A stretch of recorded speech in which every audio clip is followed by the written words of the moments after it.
Okay, now I have to make a deck as well, since everything is empty now. Oh, people probably. Oh, someone else joins. I'll.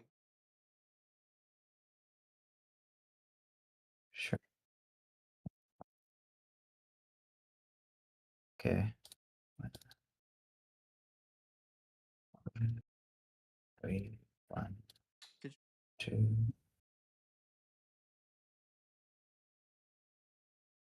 Mike. Hello, stream. Can you hear me? They should be able to.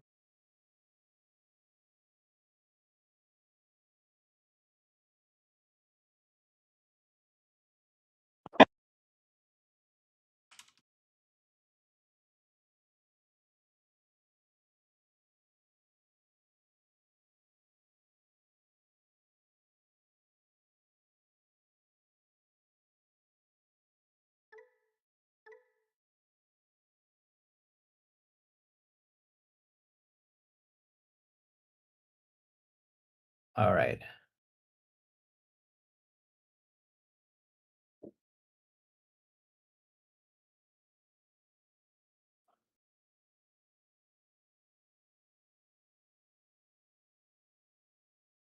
Let me also make a Jupiter deck.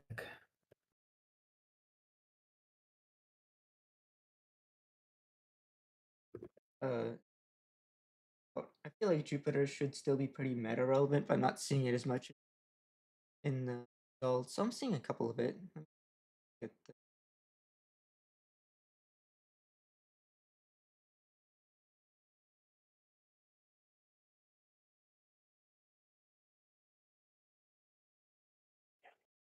Was the one that got second, 7th at TC. So there was 2. Here it is.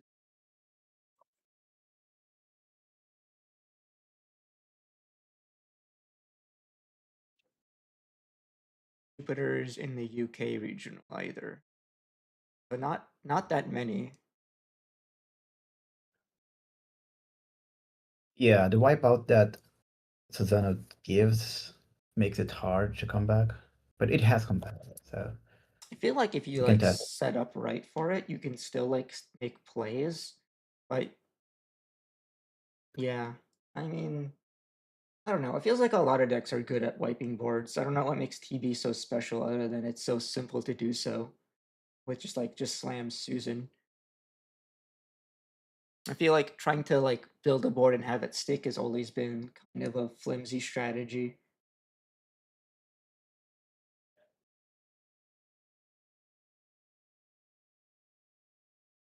Mm. I'll- This. Maybe I'll understand more after I get a chance to like put it in my hands and start playing it.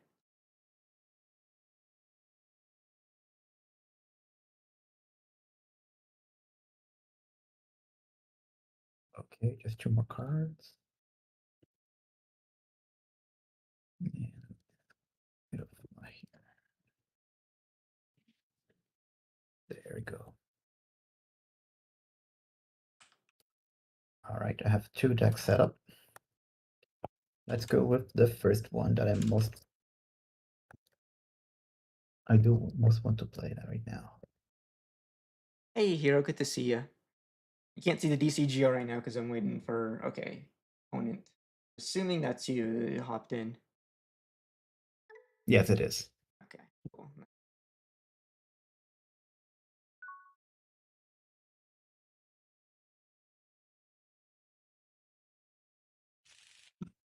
I know it was black. I was hiding it so you don't see the room code while I was waiting for Nais to join or finish building his deck and join the room. The rookie's mulligan into no. Oh, SW? Yep. You want to deck? Well, this is a deck that I see is doing well in JP locals. Obviously, not topping any, Western regionals or anything like that. Well, like, I think this deck looks like absolute cheeks, but maybe you'll prove me wrong.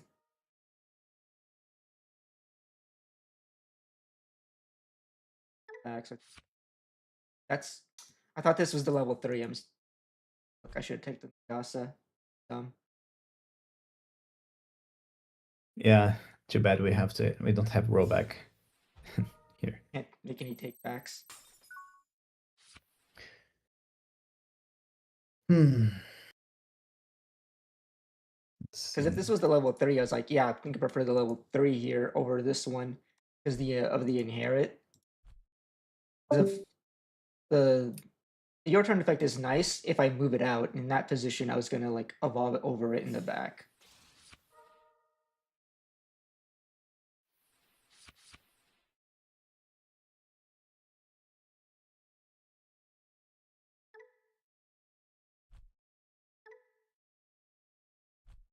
Let's see. Can do that. Yeah. You're watching Duckling.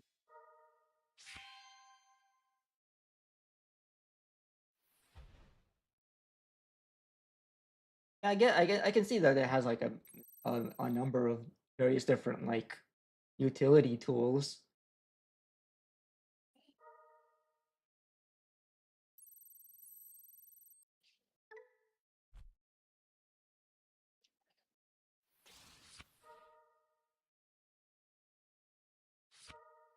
But like, is that enough for it to be as, you know, um,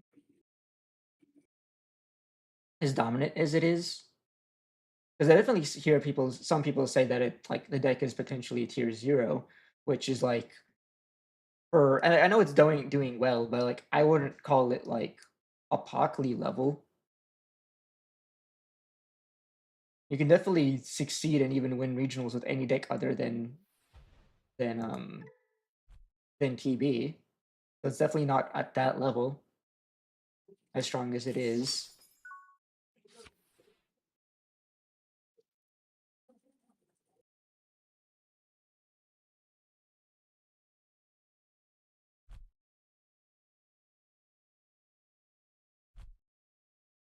It'll be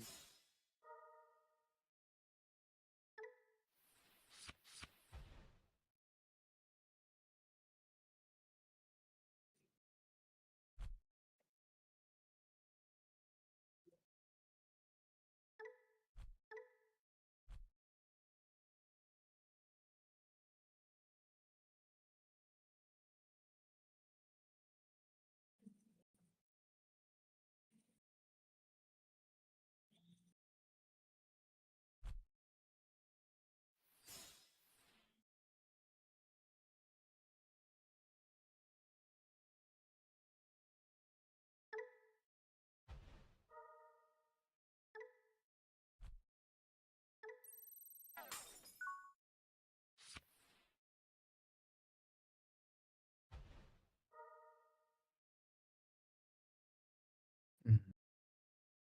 Okay. I'm gonna drop this.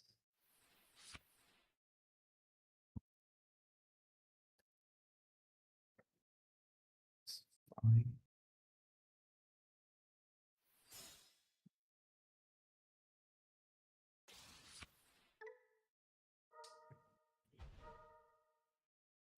a good one.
We're dead now.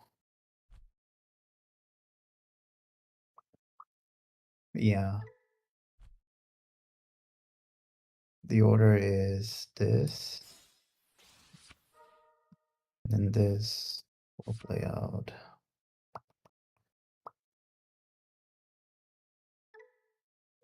This. Digit crossing from hand.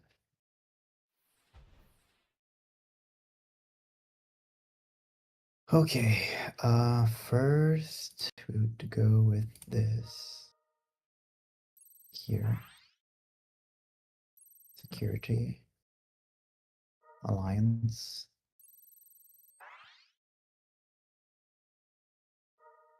No draws here. I'm going to use this. Egg. Going to this.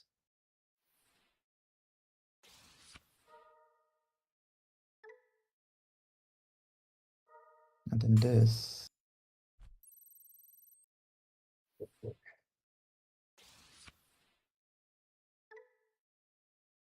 Can do this. Then we do the 3 checks. This one suspend.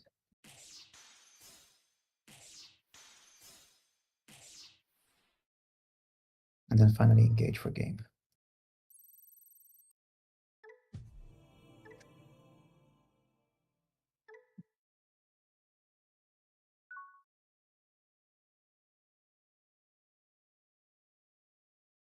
Better than my last hand, that's for sure. Let's go.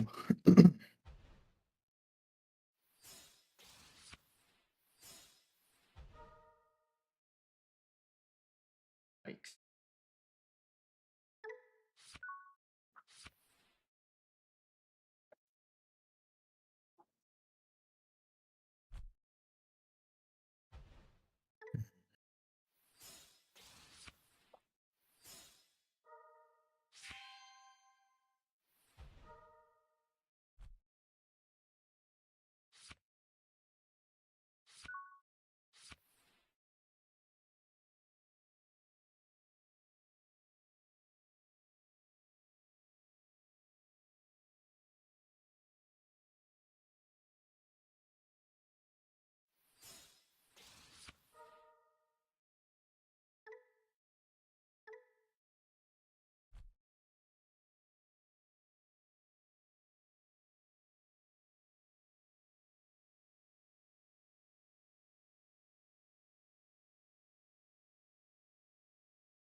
I died to this pretty check.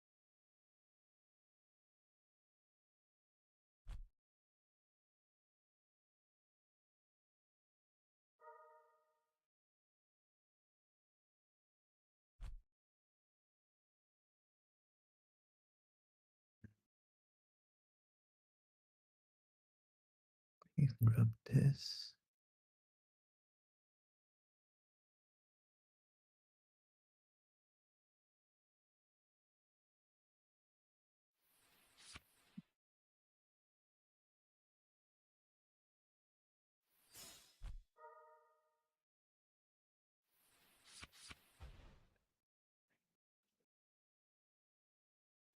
Do that.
In you go.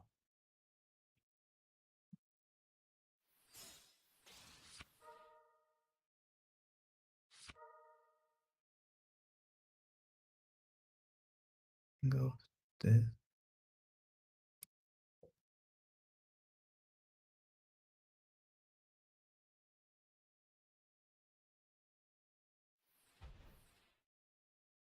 And then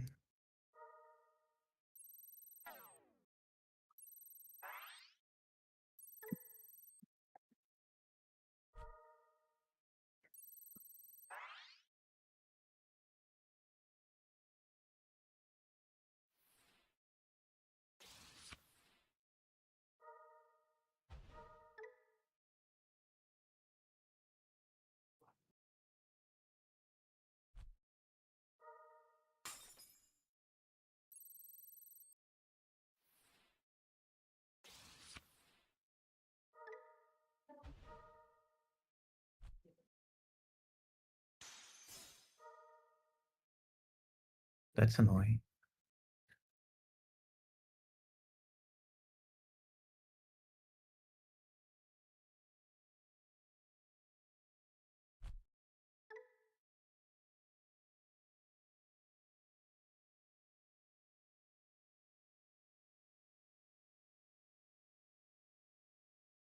Best one you could play, I think, would be Searcher if you don't have, or Shalmon if you want to disrupt some sources.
Play 1-5 or lower.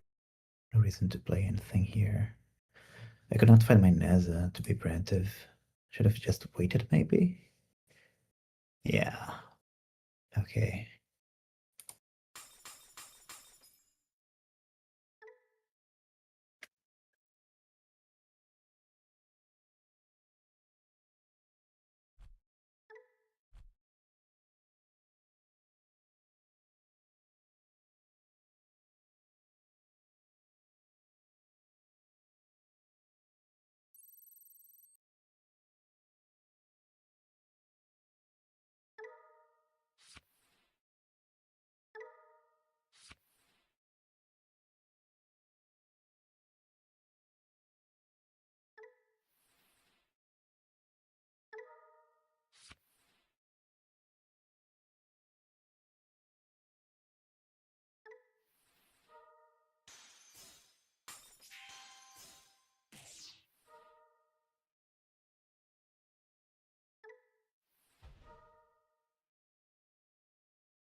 Yeah, we play nothing here. We don't have the Kulun yet.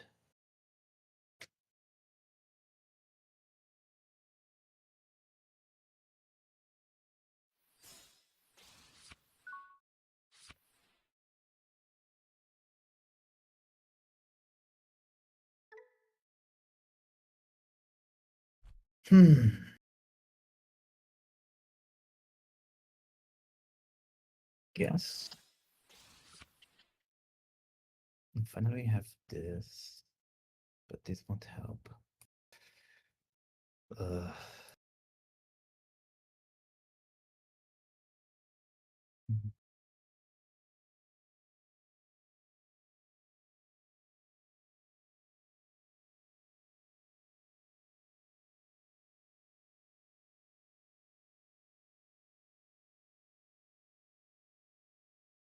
my turn.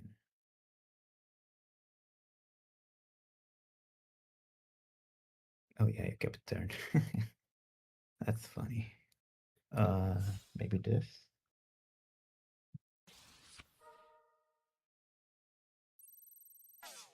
But yeah, that's not enough. You got it.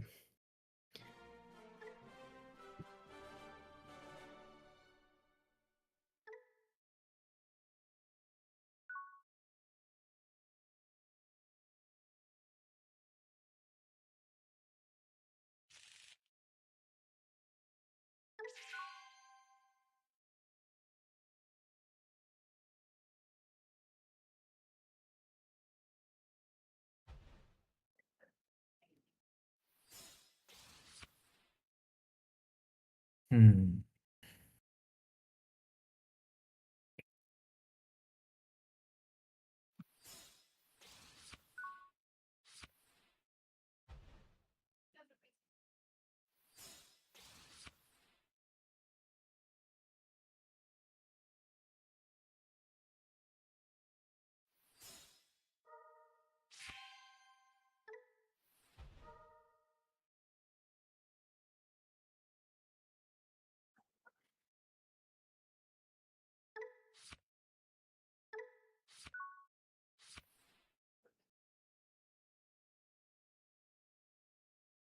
Hey, yeah,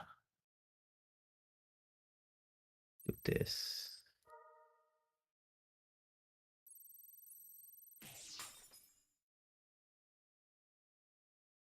Hmm.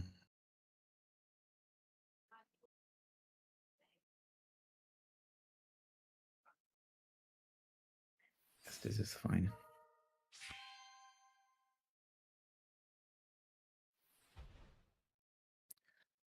Uh, yeah, that's enough.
Let's see now.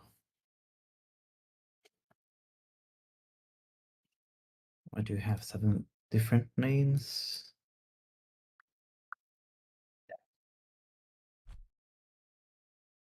The only one in the field that's in trash. Oh, not even. Oh, everything. Honey. Honey is Yeah, the you only have a honey. recruit. Oh gosh.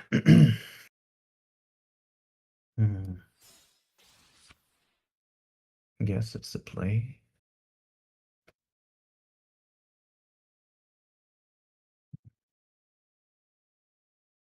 Gave you 4 memory, or at least something to do with it.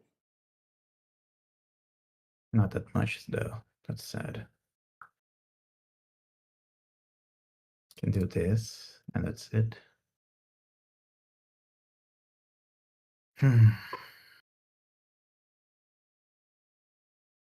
That definitely will help, but if you have that, I guess we should go this. Can you kill me from here? If everyone lives? No. Actually, you just need to try 2 checks with one of them dying specifically. Because I won't have a way out my turn anyway, so let's choke you here.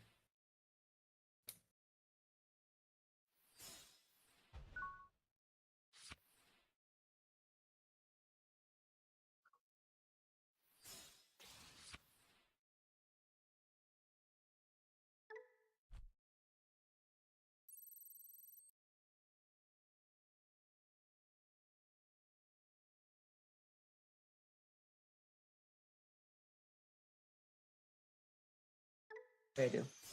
Oh, yeah.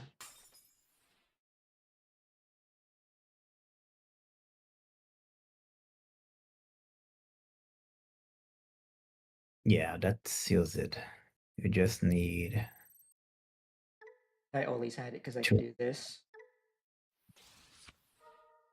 True, that as well.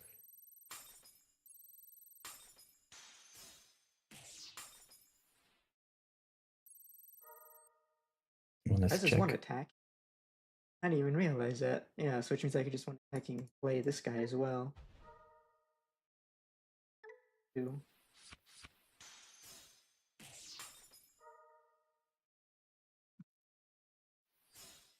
There we go. Yep. GG.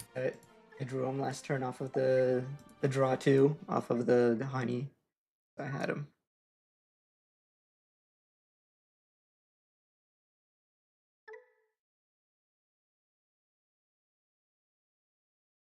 we will keep.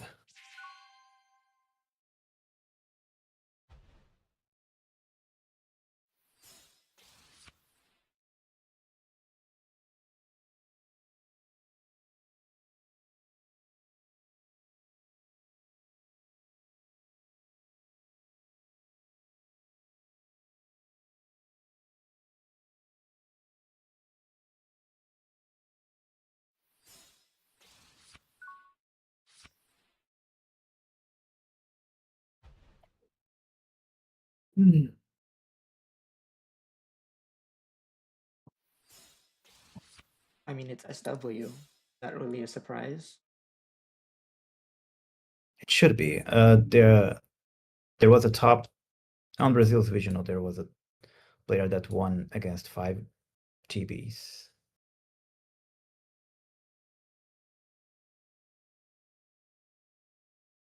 What happened? That this list, or is it a different? It is the same list. I'm just trying to understand. I'm trying to understand That too. Okay, the troll won his locals maybe with SW. It's probably played something different than what we got here. I Interesting. just need to find a Neza and be able to actually set up a Neza when you have something on board. And that will probably seal the deal.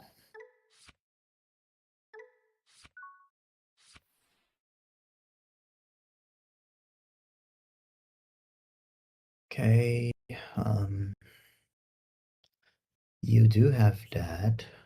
That means I can go up here. I think that's my line of play now. Go here.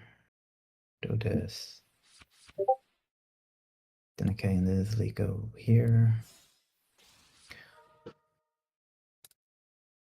Maybe to play this. Move this. I really don't care that much. Whoever's viewer just get to do a free damage here for you for no reason.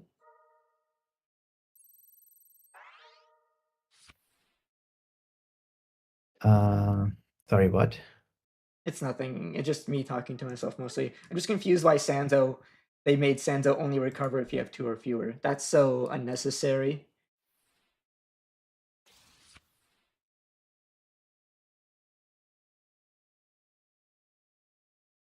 Okay, let's think about it then. Don't need this right here, do we? If I do this, it's gonna kill your body. If I do this, it's gonna be dead as well. I may.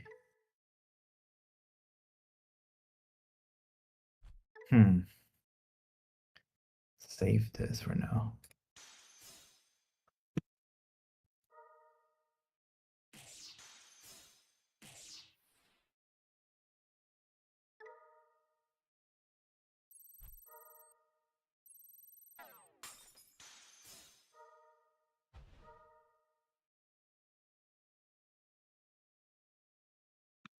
Well, I left my Neza suspended, so there was no collision. Oh, I see now, yeah. I had no other way. Okay, this was not possible. You don't have the protection. I don't, because the only 5 I had was Sagomon, so the correct play was not to go to do this play. Because Nether will never get the immunity anyway.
There's like anything that would go wrong.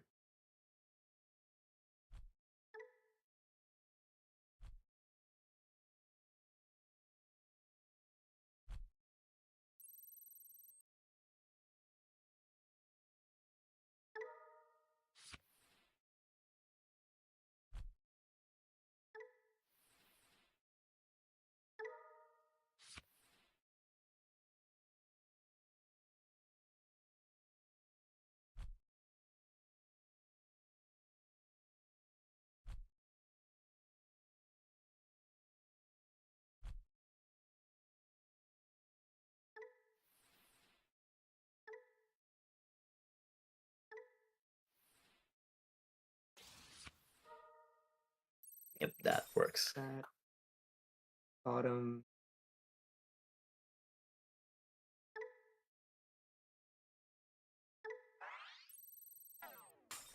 Oh, I didn't think it would be enough to shrink you all the way down to 0. I thought it was going to pierce over you It's -5 for each color. for each color. Oh yeah, because I wasn't looking at the trash. I was thinking I was going to bottom just three colors, Sago and like the red egg. Oh, that even that would have been enough because that's minus 15. I'm new to the deck. Uh, which one? Just put the shell on this.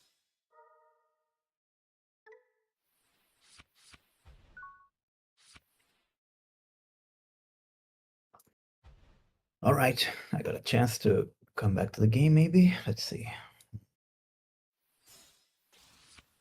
Just you do some checks there. This can allow me to do that, and this can help with that as well. I think it's fine. Yeah, we can do this. It's too much. How many names of trash?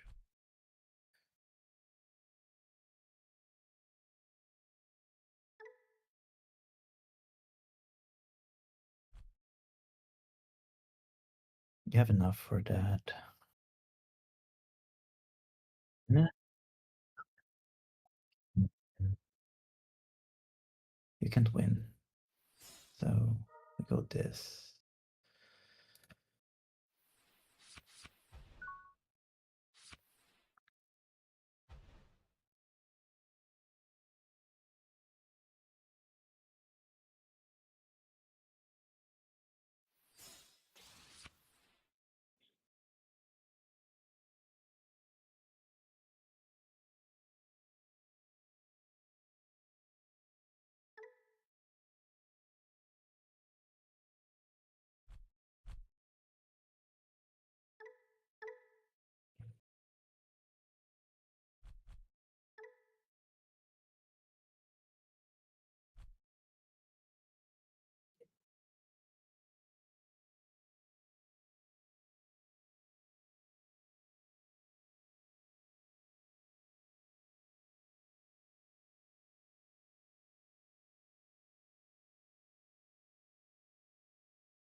I guess it's fine if I play from the track.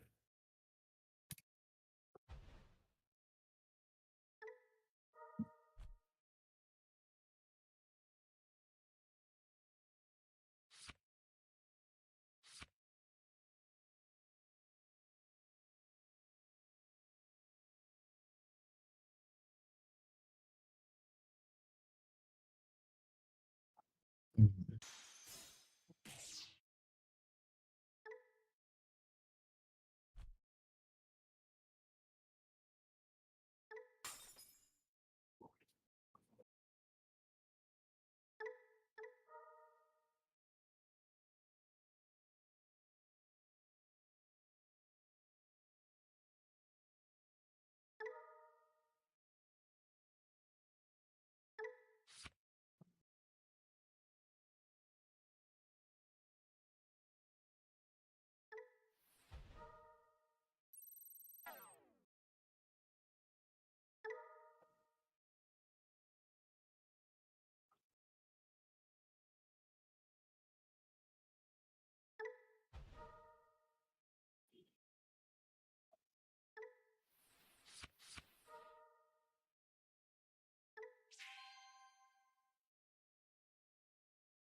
Are you giving me 7 memory?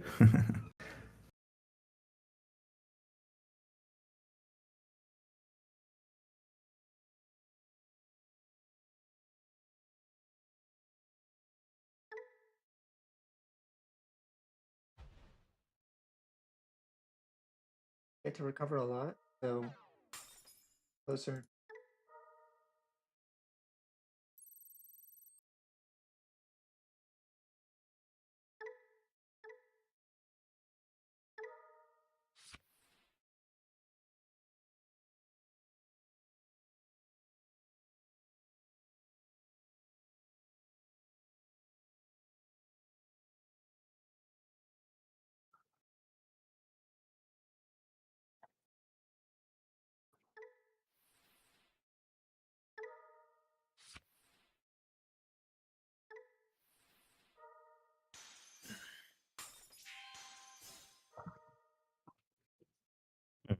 Guy that just dies if you want to play anything. True.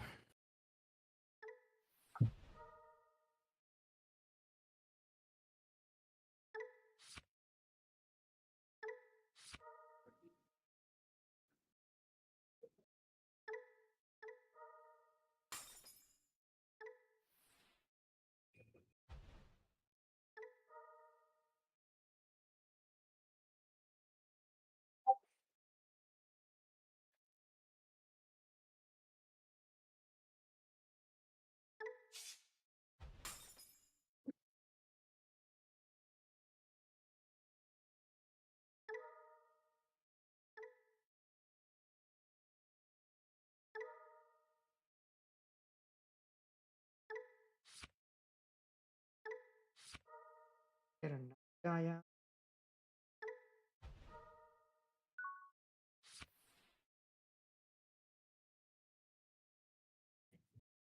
Okay, 2 shamans.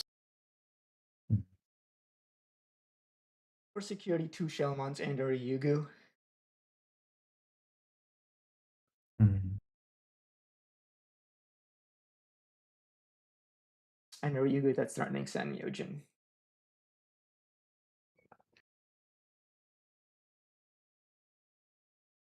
Okay, we could this anyway. And we have an issue. I don't have security. I misread Ryugu. I thought it was a Metal Garuru effect. Not. Oh well. If you order Digimon, so we got this. We just recover from it. Yep.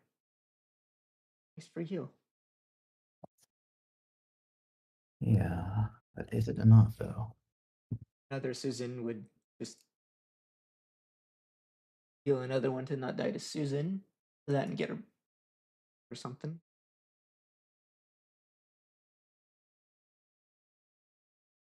We need to Susan himself. Oh yeah, if he's Susan here.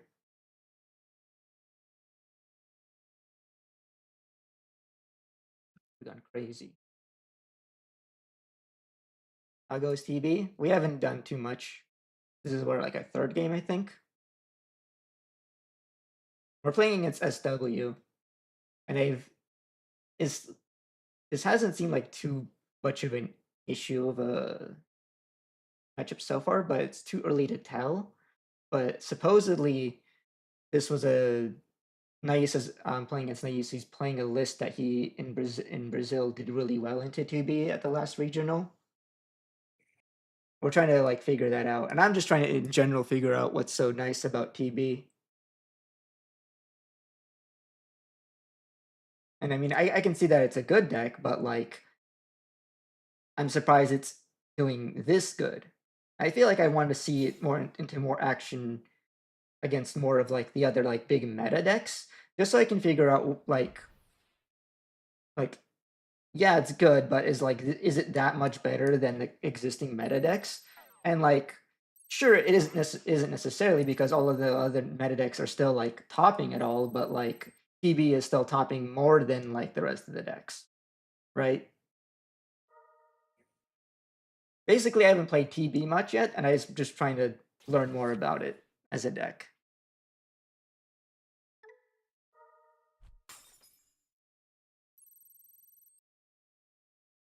I still use easy if you have Susan. Yeah, well, EB has Susan. Should consistently be able to find Susan too.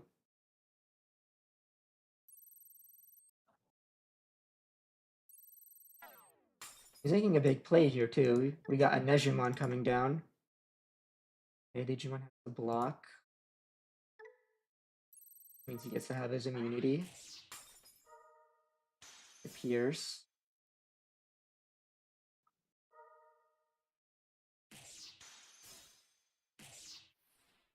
We can engage in again. Yeah, but should I? Hmm. I already have immunity. So we should. Yes, I turn. Does not. Maybe I could have choice.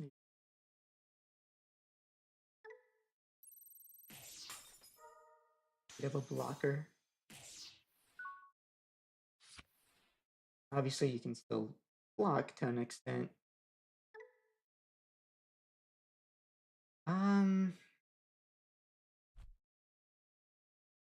So what's stopping me from just killing you with another Susan here? Ah, I see. When security stacks are removed, this Digimon may unsuspend. Yep.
Right into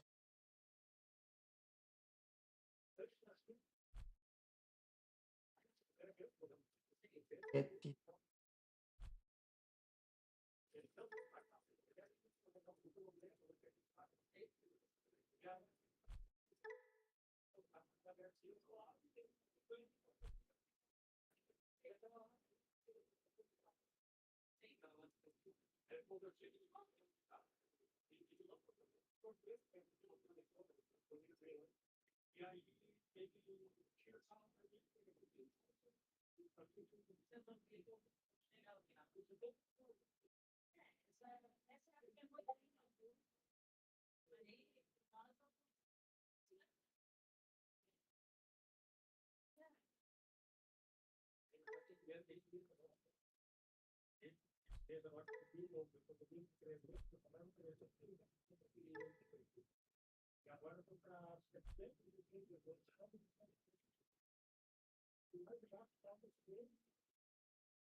That's a lot for my Nessa. Can't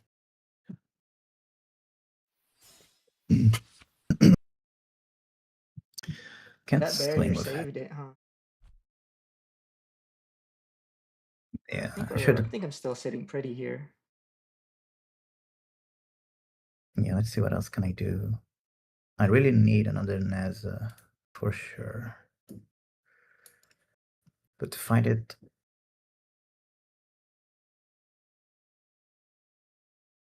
it's gonna be fast.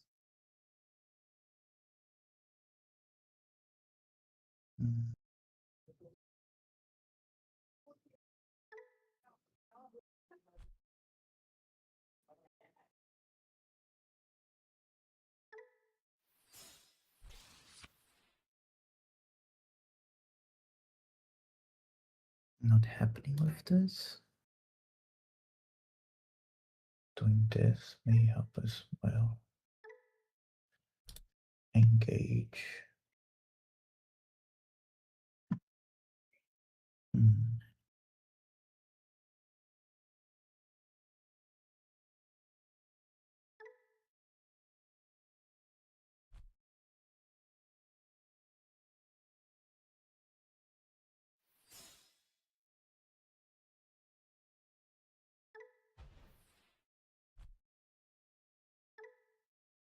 Okay, I guess we go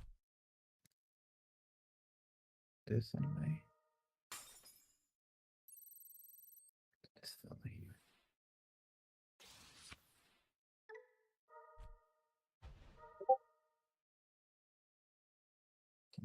-6.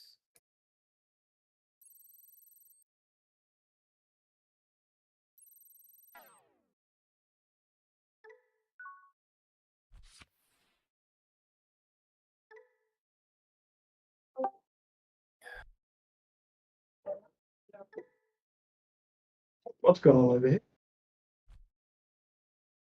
So what's stopping me from just killing you with a Susan here? Nothing. You are free to do that. You have no more protection than the Nejamon. Indeed.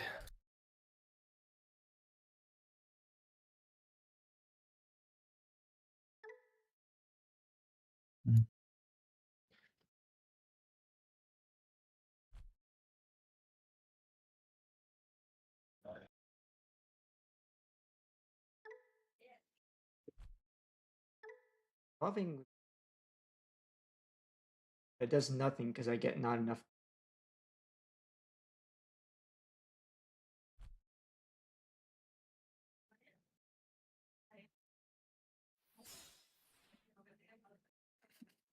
Yep, and you got it.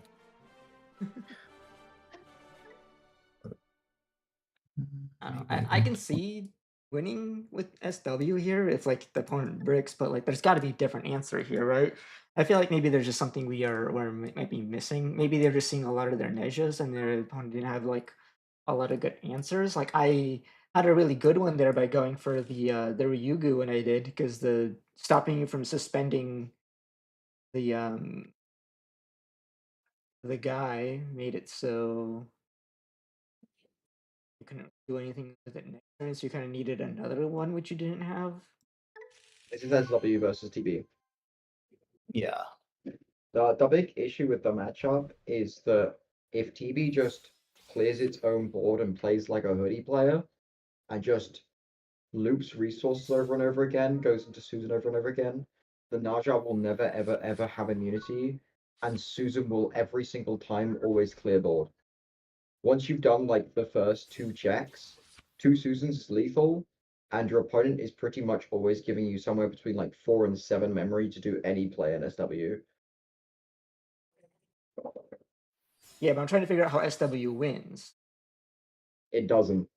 Unless the TB player bricks or doesn't know what they're doing. That's like the TB player needs to basically commit a full board with no arrival, and play into the Najab really badly.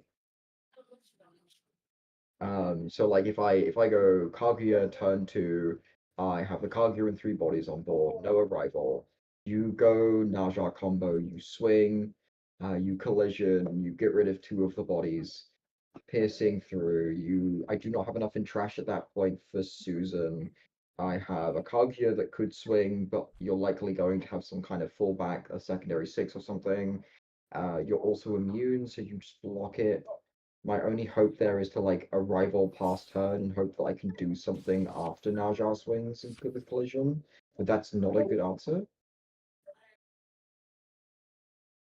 The better play is to, against SW when you're playing TB, play slow because it doesn't matter what the TB player does, they're not killing you.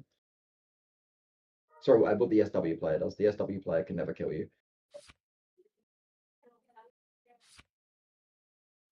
For SW, the win con is to get them to 3 security and then do the Susan combo.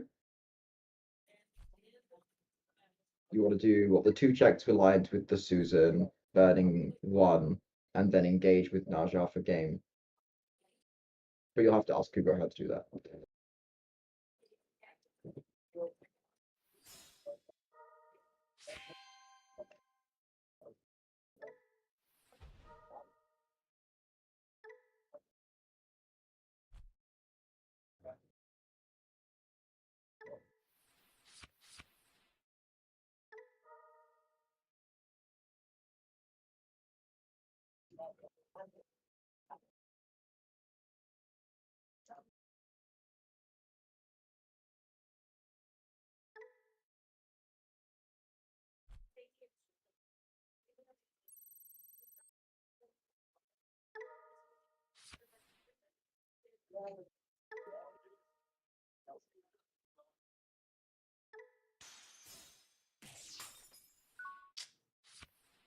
That's bad.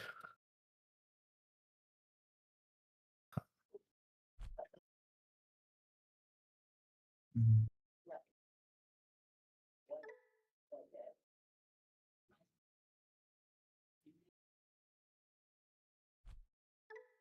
Can you do much with this though? That's true. But I can promote. Feel free to do that. Yeah. I can promote here.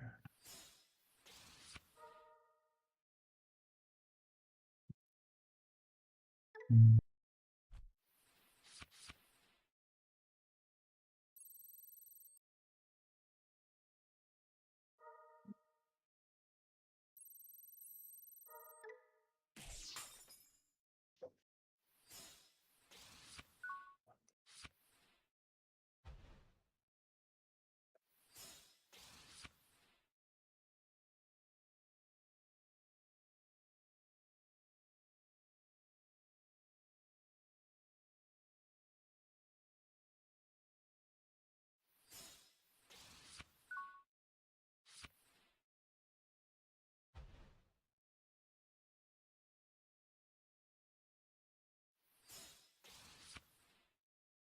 And here you do need this.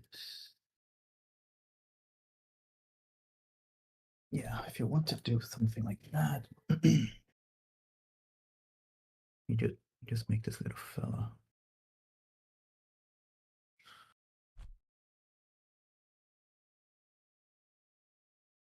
But I can't do it without sensor.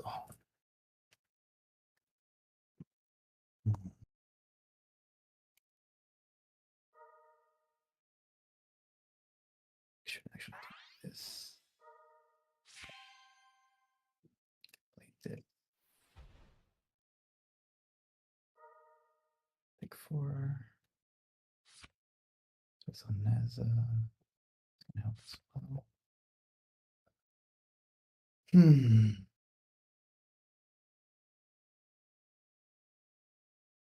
Guess we don't do nothing yet. Now we have to trigger both here. It's this.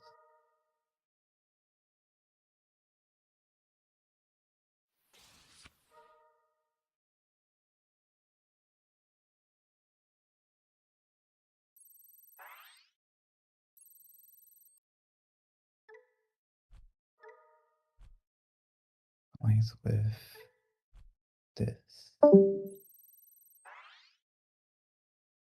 And this can go into this.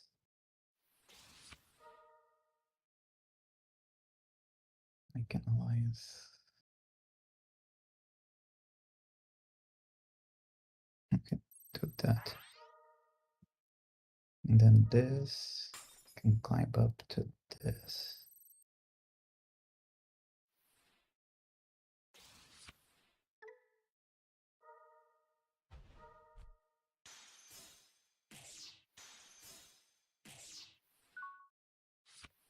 I'll just ask myself if I have 8 names in trash. Not in the feed wood.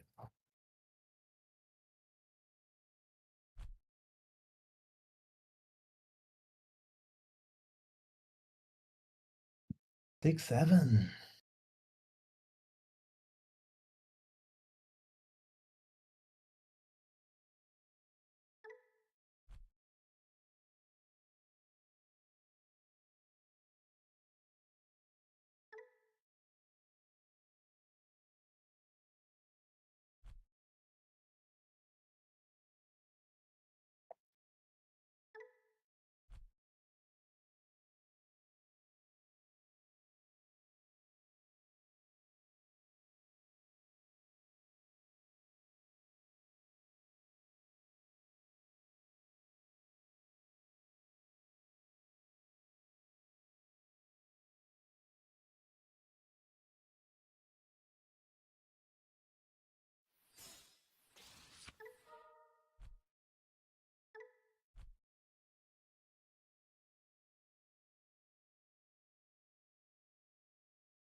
Yeah, you have your ways out.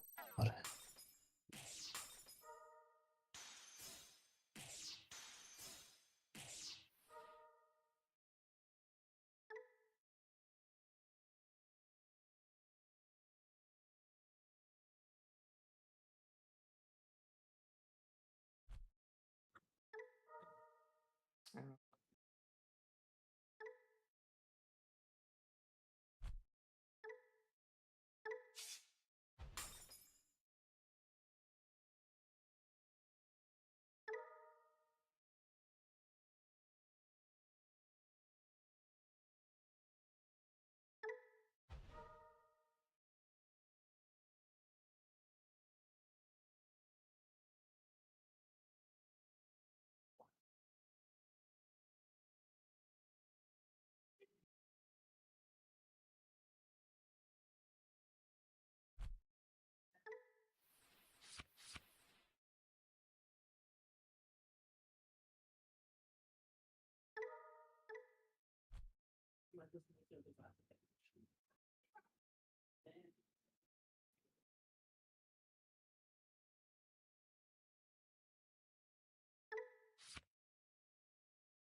Get the idea of the deck. It's not too hard to play.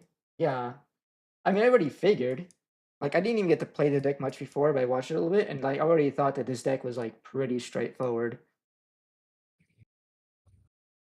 Just looking at it, just climb the lines, out bodies, and get to Susan. I've played purple before, so I already get like the whole like trash setup nonsense. I've played assembly decks before, but then it's like I don't know. It feels like some things are unexplained.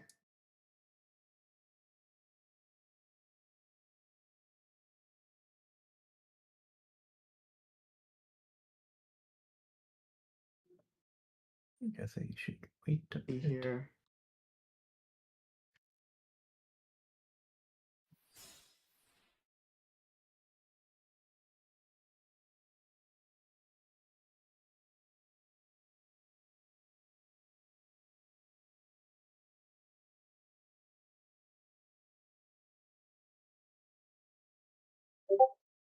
Yeah, I see a tweet from Korova, world's level player, who says that mastering TB is pretty difficult.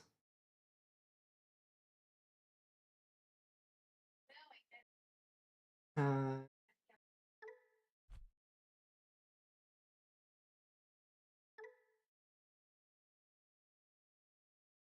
Black.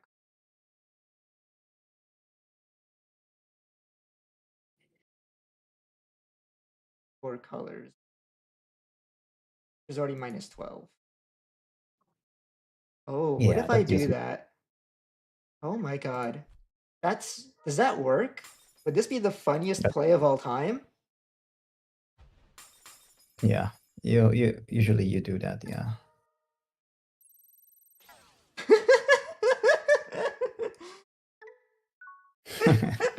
That's how we handle TB mirror as well. That makes sense, yeah.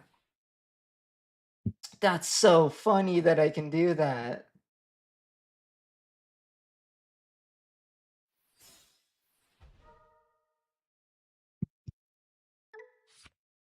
Bro, what the hand?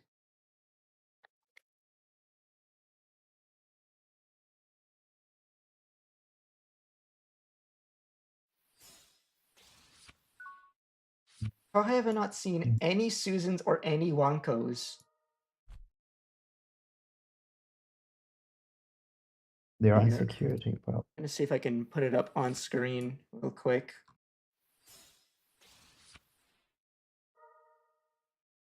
Here, right here. No doubt it's generally strong deck. Mastering is pretty difficult. I think even top players have only grasped the tip of the fraction of the iceberg. This part I agree. That there's probably like more to the deck than just what we've seen. But like I don't think it's like that difficult to The grasp. But maybe that we're only like maybe that is true, but maybe it's because we're only looking at like just the surface level stuff.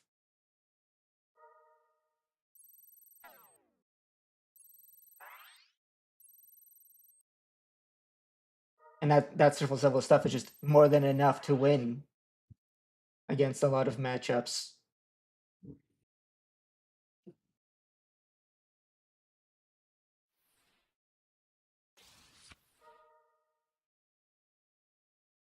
Oh, am I gonna get killed by Neja? No. Oh, hey, there's Susan. Any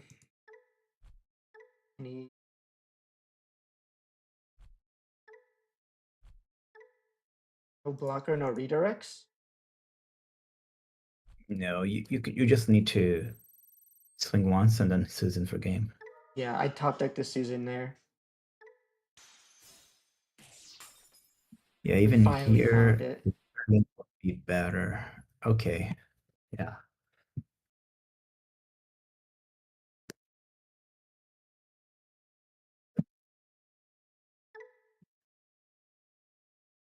Up. Yep, you got it. You got it. No need to just select everything. Let me break this back. I want to play into a different matchup if you can do so. Like you said, you have Jupiter ready, right? Yep. We're getting Zenitsu is getting set up. We might only have time for one more round before I gotta start the pod with Zenitsu. That's kind of what I wanted to do was play this deck so I like have stuff to talk about with him. But it still feels like I don't have enough information. Mainly because I probably what I need to do is just play more into like the other like big meta decks. Oh well. Oh well, I'll probably just say a bunch of stupid stuff that I'll regret saying later and then live with it. I say stupid stuff all the time.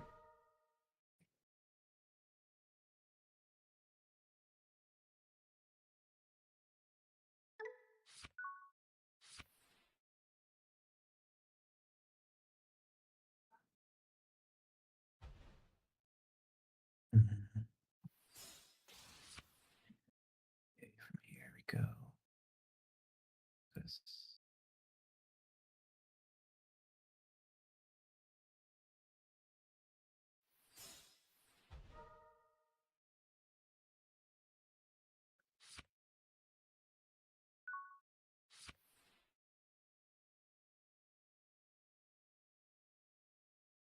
Do I move up?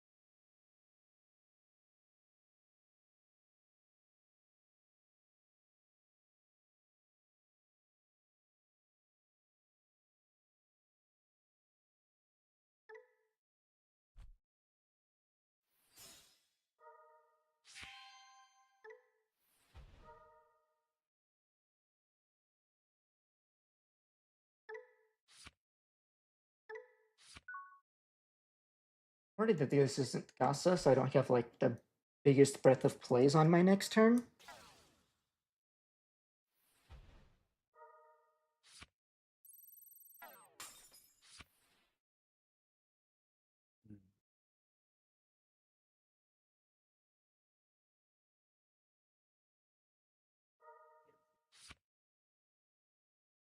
Yeah, I get that this deck isn't that hard to play. It seems really straightforward.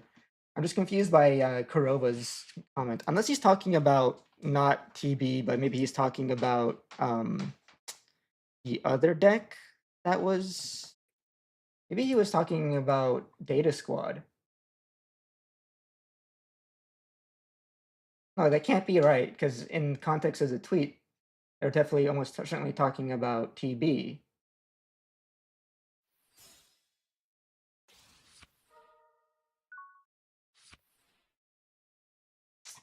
Hmm.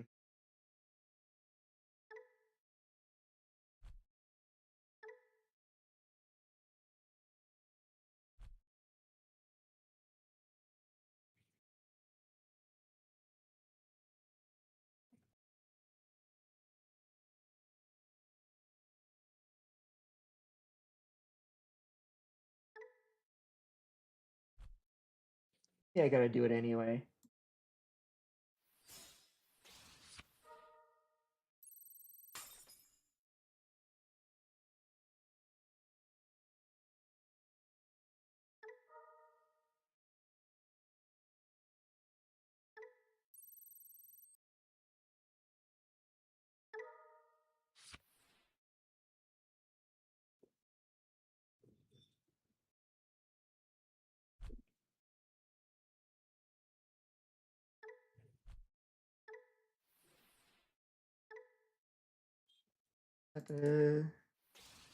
But he's ready. Okay, give me a bit. Ish.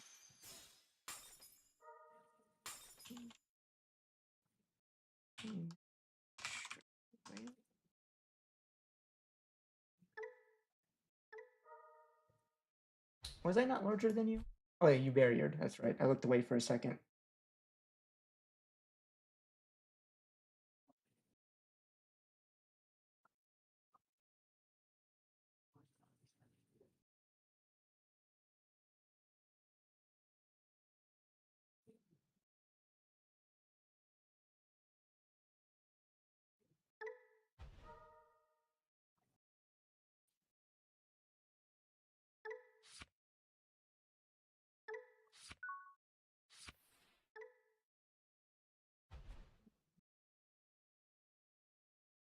Seven because I played it out from the trash.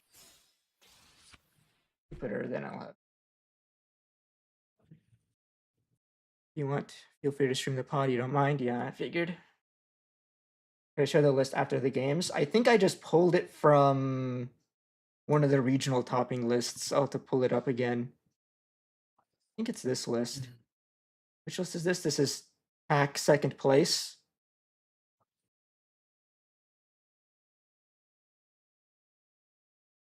And from this. Let's see if I can get it pop up on the screen here.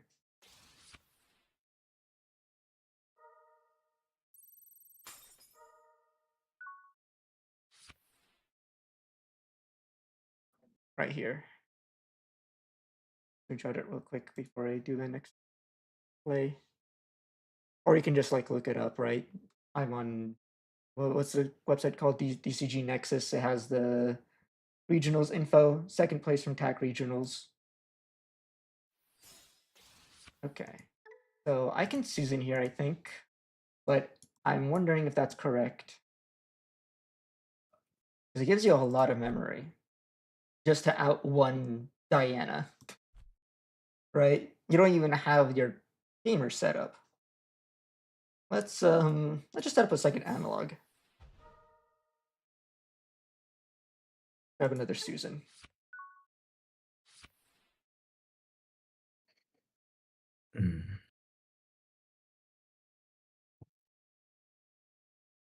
Yeah, I would be able to do that.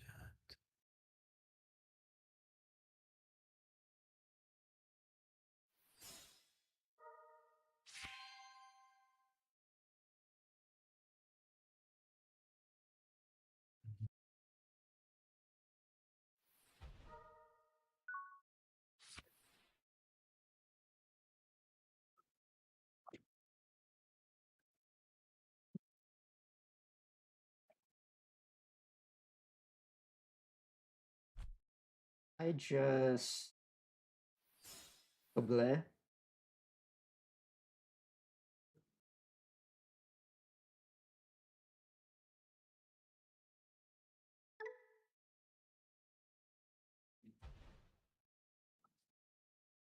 It doesn't feel like it was a good indication either. You never saw your big tamers. Like you haven't seen any tamers, it looks like. I never saw my good Aigio.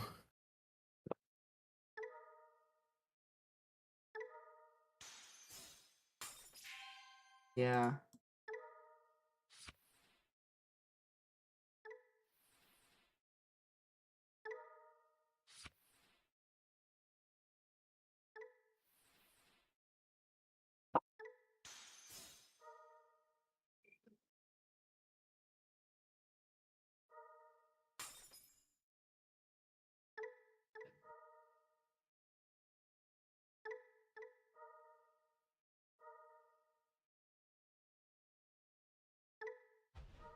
search. Why the heck not?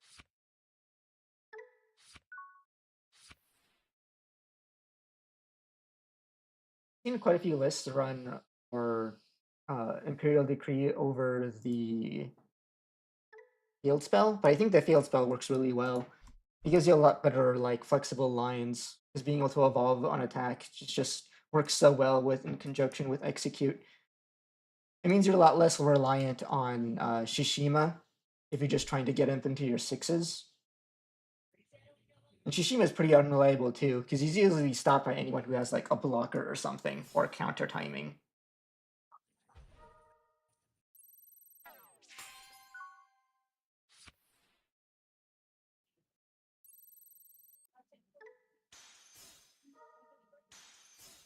And do you have another Susan? Yeah, I have another Susan. Yeah, you got it. All right. Yeah, sorry to have to dip, but I'm gonna have to start my the pod here. Oh, good. Good luck with the pod. That's a Yep. row. I don't have my camera up set up or anything, so I don't have anything to like display while the pod is up. Maybe I'll just have the deck list showing while we're yapping. Maybe I'll put up the whatever we're talking about on the screen. So like results. All right. Ready to go. And out.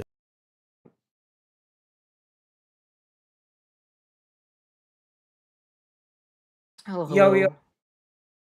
What's up?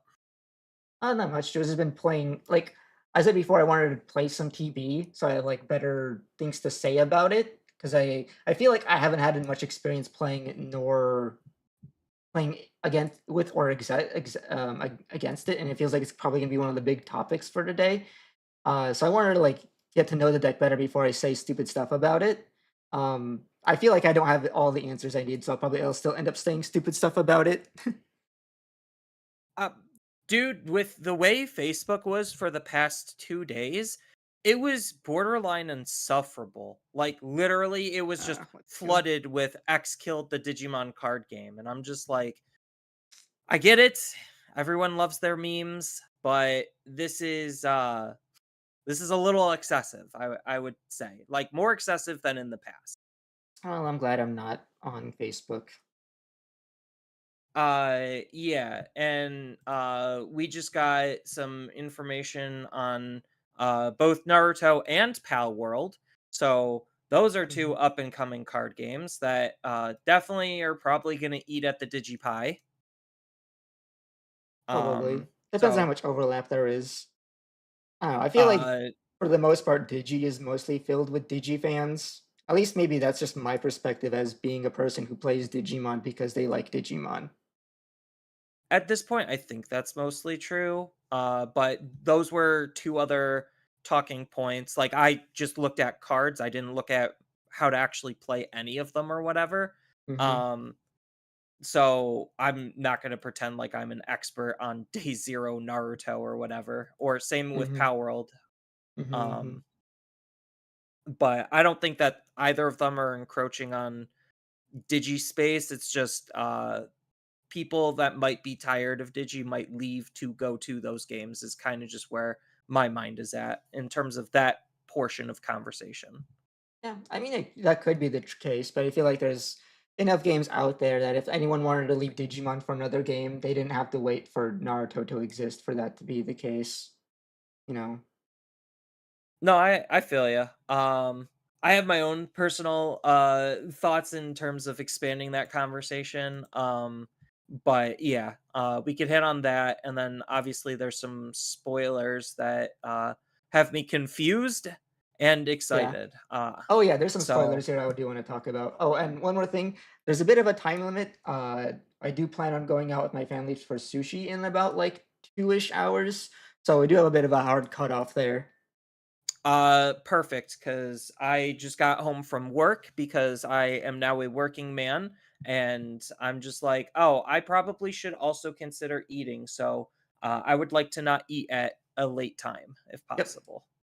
All right. So uh with that, I guess we could just get going. So we could start the podcast in 3, 2, 1.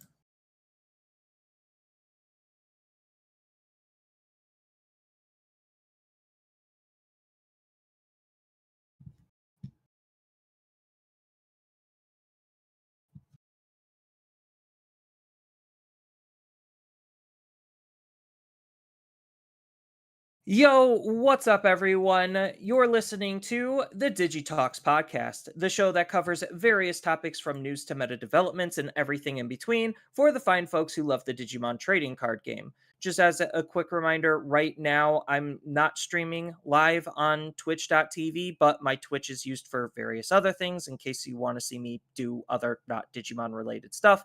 So all my Digimon related stuff is going to be on the YouTube channel of Zenitsu, where you could also find this podcast, as well as various podcasting platforms like Spotify for your viewing and listening pleasure. So please feel free to do that whole social media doobly-doo thing and leave that rating, like, follow, subscribe, review, whatever, depending on the platform that you're listening on. It really does help support the podcast, or at least I like to think it does. So today I am back with Tessero, and there's definitely some interesting stuff to talk about, both community drama and just, greater TCG stuff on top of spoilers and more tournament results. So there's a wide breadth of variety in terms of topics for today. But like I said, I'm back with Tessero. Where can they find you, just in case they want to catch you on whatever platform you're playing on? Yep, I'm back again. This is Tessero. You can find me again on YouTube and on Twitch at Tessero DCG. Currently also streaming on YouTube this podcast right now. Hoping to stream on that platform a bit more as I figure out my connection issues. Though it looks like right now things are going okay for my current stream in terms of that.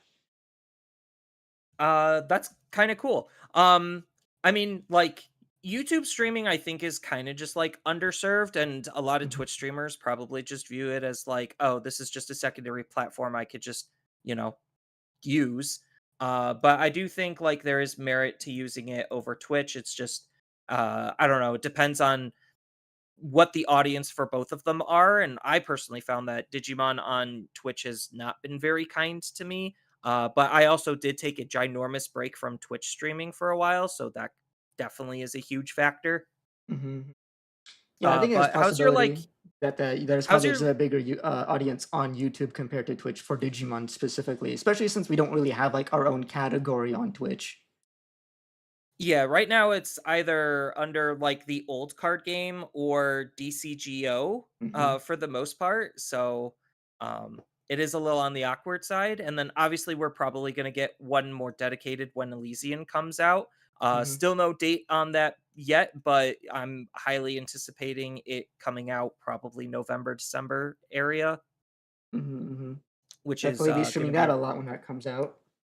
Oh boy, will I. I'll be streaming a lot of that as well. And I'm very hyped for that game. Yes. So with that, we could probably get into the comment of the week. So if you want your comments to be read for next week's episode, you already know what to do, and make sure to leave a comment.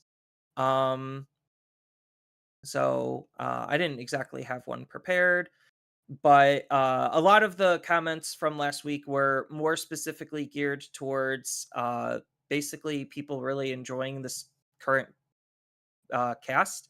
Um, so it's nice that you're well received.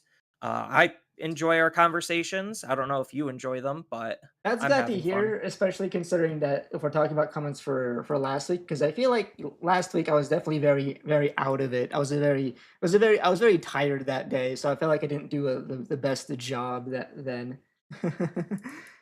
Yeah. Mhm. I think like this will probably be a good one to transition into meta talks.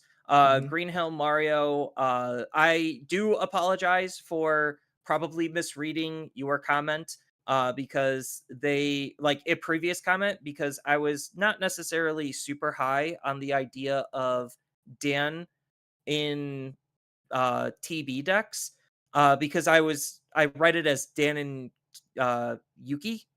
So I was just like, it just didn't make sense to me. And then he clarified that it is the 3-cost Dan, just because the extra DP does actually matter. And in case, like in the mirror, whatever, there are a couple of decks that could get rid of the egg, then you still need a way to be able to attack. So Dan allows your Susanoo to basically have execute without execute. Perfect. Yeah.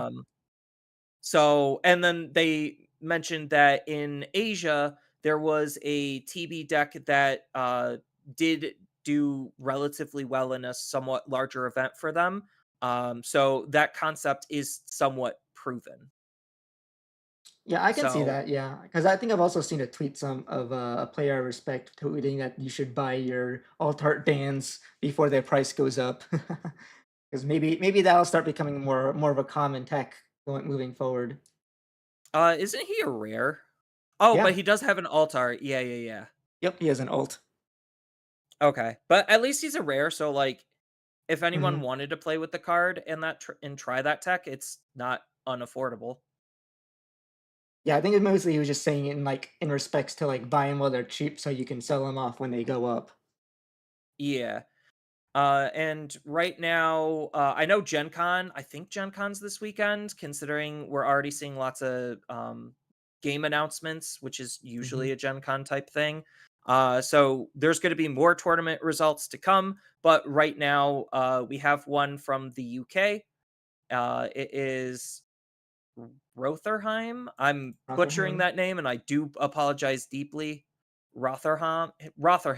There we go. hmm That's about as best as I can do it. Uh, Mild dyslexia, you could blame that. Not diagnosed, by the way. But in terms of their competitive results, their top 16 was made up of 1, 2, 3, 4, 5, 6, 7, 8, 9. 9 different decks in their top 16. And they had 3 Angels, 3 TB decks, 3 Volcanus, 2 Musketeers, 1 Red Hybrid, 1 Glowing Dawn, 1 Cross, 1 Medusa, and 1 Time Stranger Toolbox, which may or may not be a Time Stranger Toolbox. I'll have to investigate that. But in terms of the deck that actually won, it was actually Cross Hearts, which Yeah. caught me by surprise. But if you stop and think about what TB is representing for the meta, it actually makes perfect sense, because the idea of what Susanoo more specifically is doing is resetting the board pretty much every single turn until the opponent just literally can't play the game.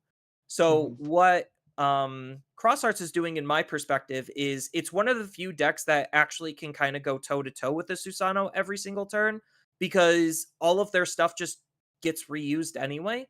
So it's just like, okay, you kill my Shoutmon Cross 7, all of the sources go back under my Tamer. My Tamer then allows me with Kotane to put the Cross 7 back underneath and then play him out from underneath my Tamer. Yeah. It's So a deck that plays from the hand and yeah, it just spawns out bodies. Like you don't really need to set up in the back or anything. You just and you don't worry about like sticking your guys on the board at all. You just like slam your threats down. Um, going. yeah, and they're also teching in Fire Rocket to try to deal as much damage as possible, and Cool. they are also teching in Chaosmon Volder Arm to try to turn off those pesky on plays, and the Partition ability. Even though it doesn't really matter in the face of Susanomon, for other decks it actually could matter. So it just seems like, because of what Susanoo is threatening, uh, Cross is in a better position because of that.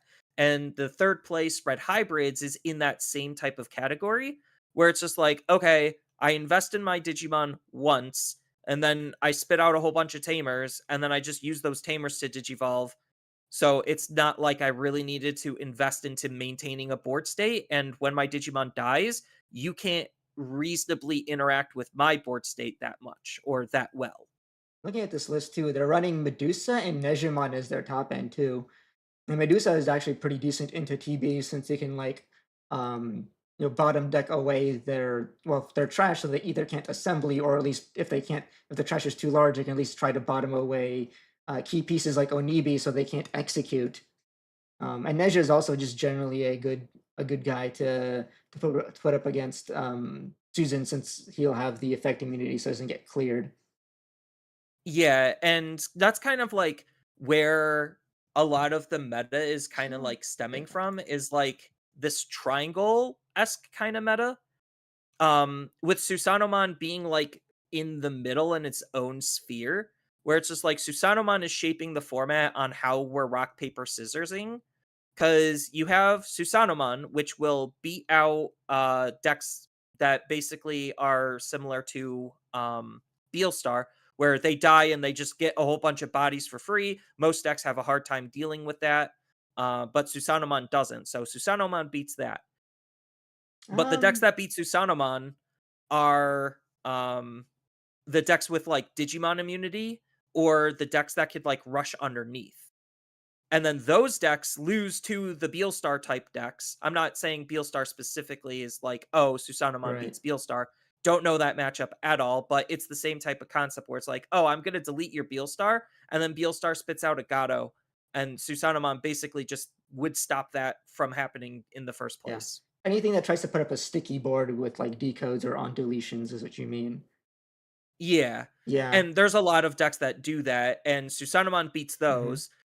Um, But Susanomon loses to the decks that could either go toe to toe with Susano's playstyle and just rush underneath him, or just be big enough of a wall or immune to pretty much ignore Susano in the first place. Yeah. But those decks would lose to those sticky board decks because they don't have the tools to be able to deal with those sticky boards.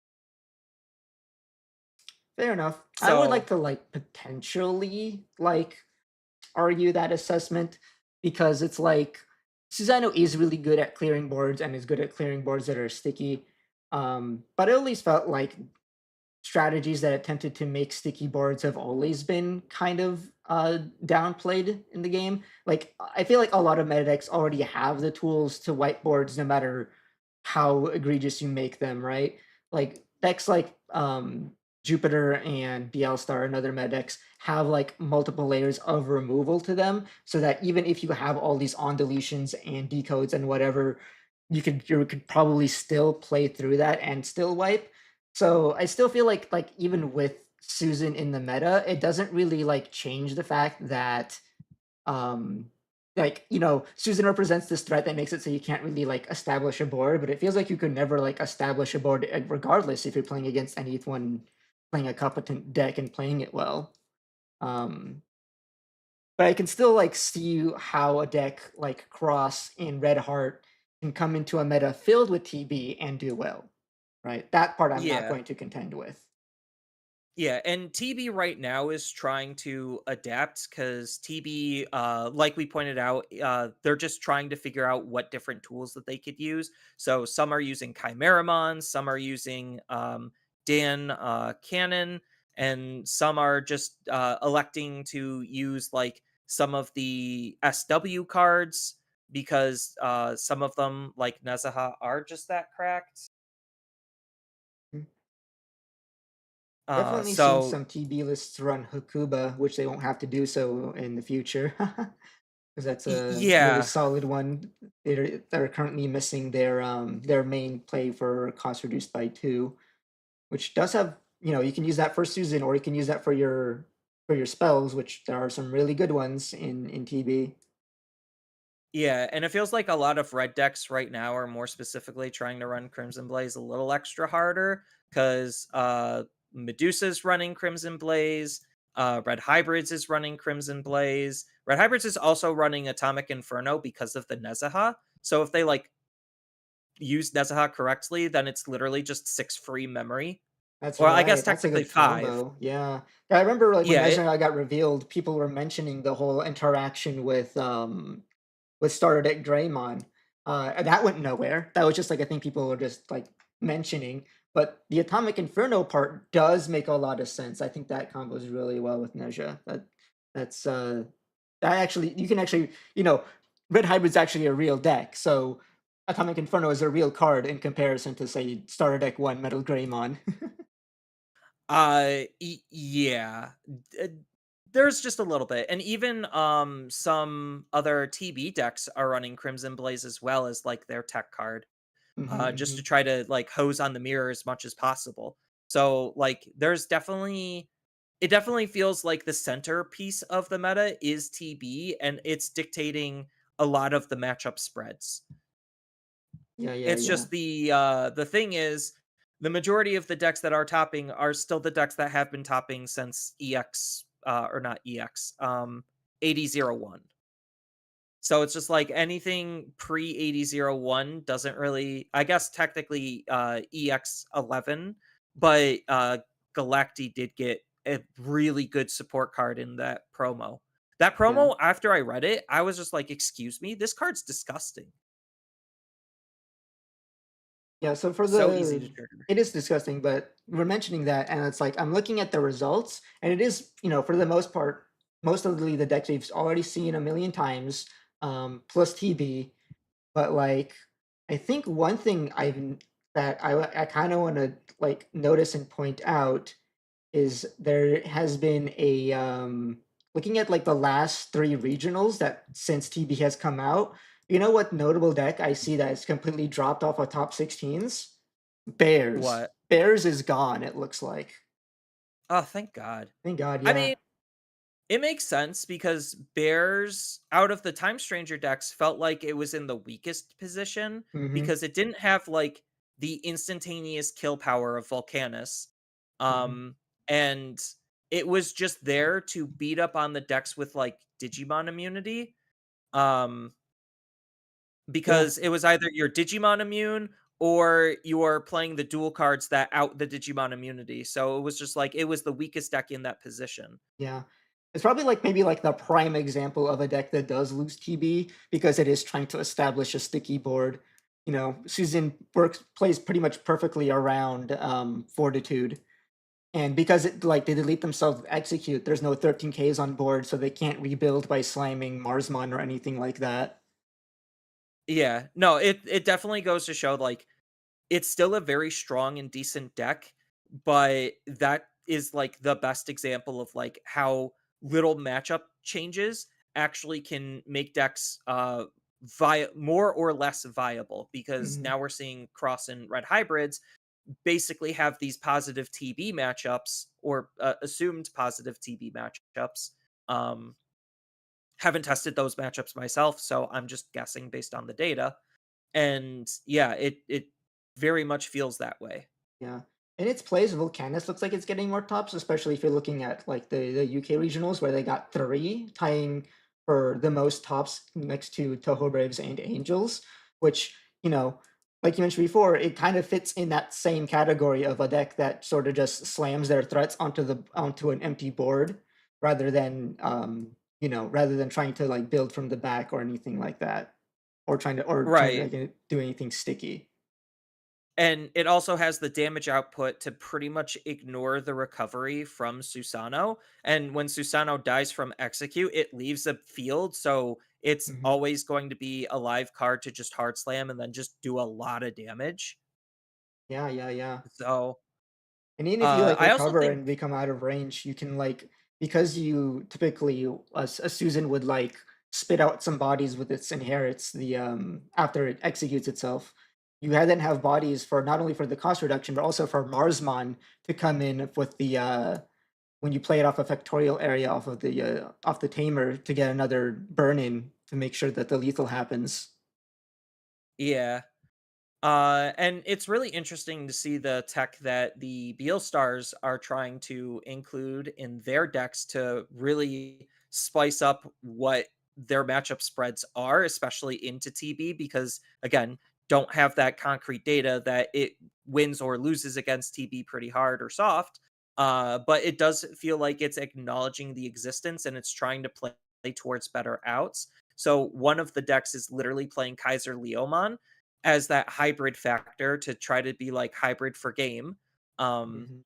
and then the other one is playing some floodgates, or a floodgate in the form of Chikurimon. So that way they could try to stop people from reducing the play cost of their cards and just have it be sitting on the field passively. Crazy, yeah. Chikurimon works because it's you would play Chikuri over Pagumon, or not Pagu. You play Chikuri over Psychmon because of Pagumon being black. Yeah, Yeah, and then this Beelstar that's also playing the Chikurimon's playing Chimeramon. yeah. So there's just a whole bunch of different ways to be able to try to squeak in that extra damage. The more common one probably at this point is the Titamon Skullbaluki. But it just feels like we have so many ways to try to squeeze in that extra bit of damage that it feels like Beelstar desperately really wants to do to make itself more aggressively slanted.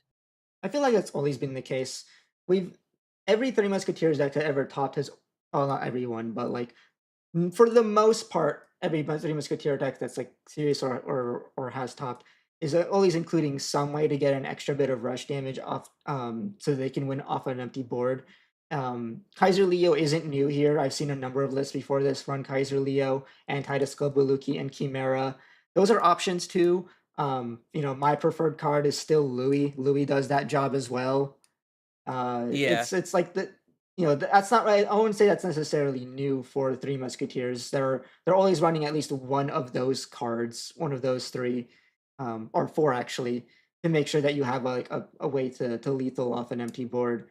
Um, and you like you It were is saying earlier that interesting. you're trying to say that Three Musketeers is like this is the example of the like these attempting to be sticky decks that lose to TB. But in general, as someone who plays Three Musketeers, I feel like, you always have these lines that let you play off an empty board, and you can always like set up asanas and stuff to make it so you can play off an empty board. Um, so it's like in my opinion, you shouldn't be necessarily hard losing this matchup. Obviously, it's going to still be they still represent like an issue in that sense, but like you can't always just be relying on Lady Devi and Harriet to make comeback plays. You Yeah, always and it does have Asunas and stuff.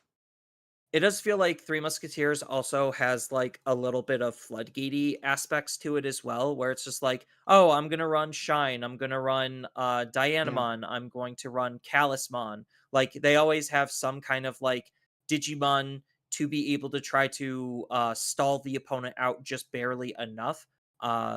In this deck that what was running Kaiser Leomon also is running Dianamon, but if you look at the other Three Musketeer deck that topped, instead of that, they're running Chikurimon, and then their Kaiser Leo slot is Chimeramon. So it's like Mhm. very comparable in terms of what they're trying to achieve and the cards allocated to achieve those goals. Yeah, yeah, yeah. I mean, even Bielsa herself can sort of still has like that opponent turn interaction because she has blocker and counter, right? If your opponent as a TB player doesn't have the field spell set up, and your only way to go into a 6 is to try to rely on the your turn effect of Shishima, you're gonna get stopped by BL star counter effect. Like just straight up. You're not gonna reach there. Yeah. The Time Stranger Toolbox is Time Stranger Toolbox. It is one of the more controlly or defensive decks, and I think like in a TB based world, this is probably a deck that just does not want to see TB at all, and probably like almost auto loses to it. Um, I Um, I wouldn't say so necessarily. I can see where you're coming from when you're assessing that, but as like I've played it I don't play TS Toolbox, but I played into it quite a few times, and there's been definitely a lot of games where I try to like do what I can to completely wipe their board and leave them with nothing, and they can still always rebuild. It's a deck that's really good at doing that, surprisingly so. Because not only do they have all these, tamers, like this, look at this list. It's running 4 Dan and Cannon and 4 Homeros. So by the time they get going, they usually have a multiple of those coming out because of Ageomon. So they always start their turn with at least 5, and they can always just like go, you know, slam their Minerva, play a guy, end of turn Abyss Sanctuary, play another 6, and then suddenly they have a board again. So like it doesn't like outside of the fact that, um Susan will still clear it again, they can always rebuild that same board every turn, every time. So they're kind of similar to these other like slam decks in that way, right? Yeah, they're just taking a more control-y aspect, which is Yeah, why I don't feel like it would do as well. Because you look at red hybrids, you look at cross, just as an example, and both of their key cards have rush. So the second they're able to build up into that thing, they're attacking with that thing. yeah. This deck doesn't really have rush, and it's just trying to take that like slower control orientated path. Um, Yeah, that does make so me curious it about the matchup because in my mind, I'm looking at this deck and like I'm thinking like if you're up against TS or not TS TB, is this not just gonna go down to time/deck out? It feels like you two are just gonna stall each other out immensely, especially if you know like the Minerva interaction. You know, like the ruling I'm thinking of. oh Um, yeah, yeah, you don't die to where DP0 until effects stop finish resolving. So if your Minerva dies to Susan DP minus, you are still gonna at least get to Digivolve 1 against that Susan. yeah, and in the mirror match, that D or not really the mirror match, but just like on deletes against Susan with high level Digimon that could disrupt him, that Hmm. actually means a lot, which is why like the Kaguya is like so good. Granted, like Yeah, Susan does have a couple of play lines to try to stop some of them, but it can't stop all of them. So I definitely can see where the toolbox deck can leverage that specific niche interaction towards their favor. yeah, yeah, yeah. But it looks like the angels are just doing angel things. Like it's just angels. Yep, there's Some of them what are they're doing. including some weird tech cards. One of them has Magnamon X antibody in it, probably just because again Susano is just such a huge threat that you just want something to just stick on the board. And with option based removal going on the decline because it means basically nothing to Susano outside of security, which it really doesn't matter against Susano because he's swinging, burning one, and then checking one anyway, and then leaving. Hmm. So, like, a card like him is basically like saying, hey, option based removal isn't that high after all. It allows the decks that want the Digimon specific immunity to stick around. So it's a niche tech card that I think worked out for the player in the end. Hmm. Uh, what's the other? Oh, this one's using Marukimon. Interesting. Oh, I guess because everything's Time Stranger, just to try to be more aggressive. It's got rush, Makes so sense. it could just be your way to go board empty, slam, go. Yeah, I mean, as we're clearly seeing, it sounds really, really good. Board empty, hard slam, big Digimon, swing. Yeah, it's also got Cyclomon in there, so I guess he very much values the ability to get extra rush swings in.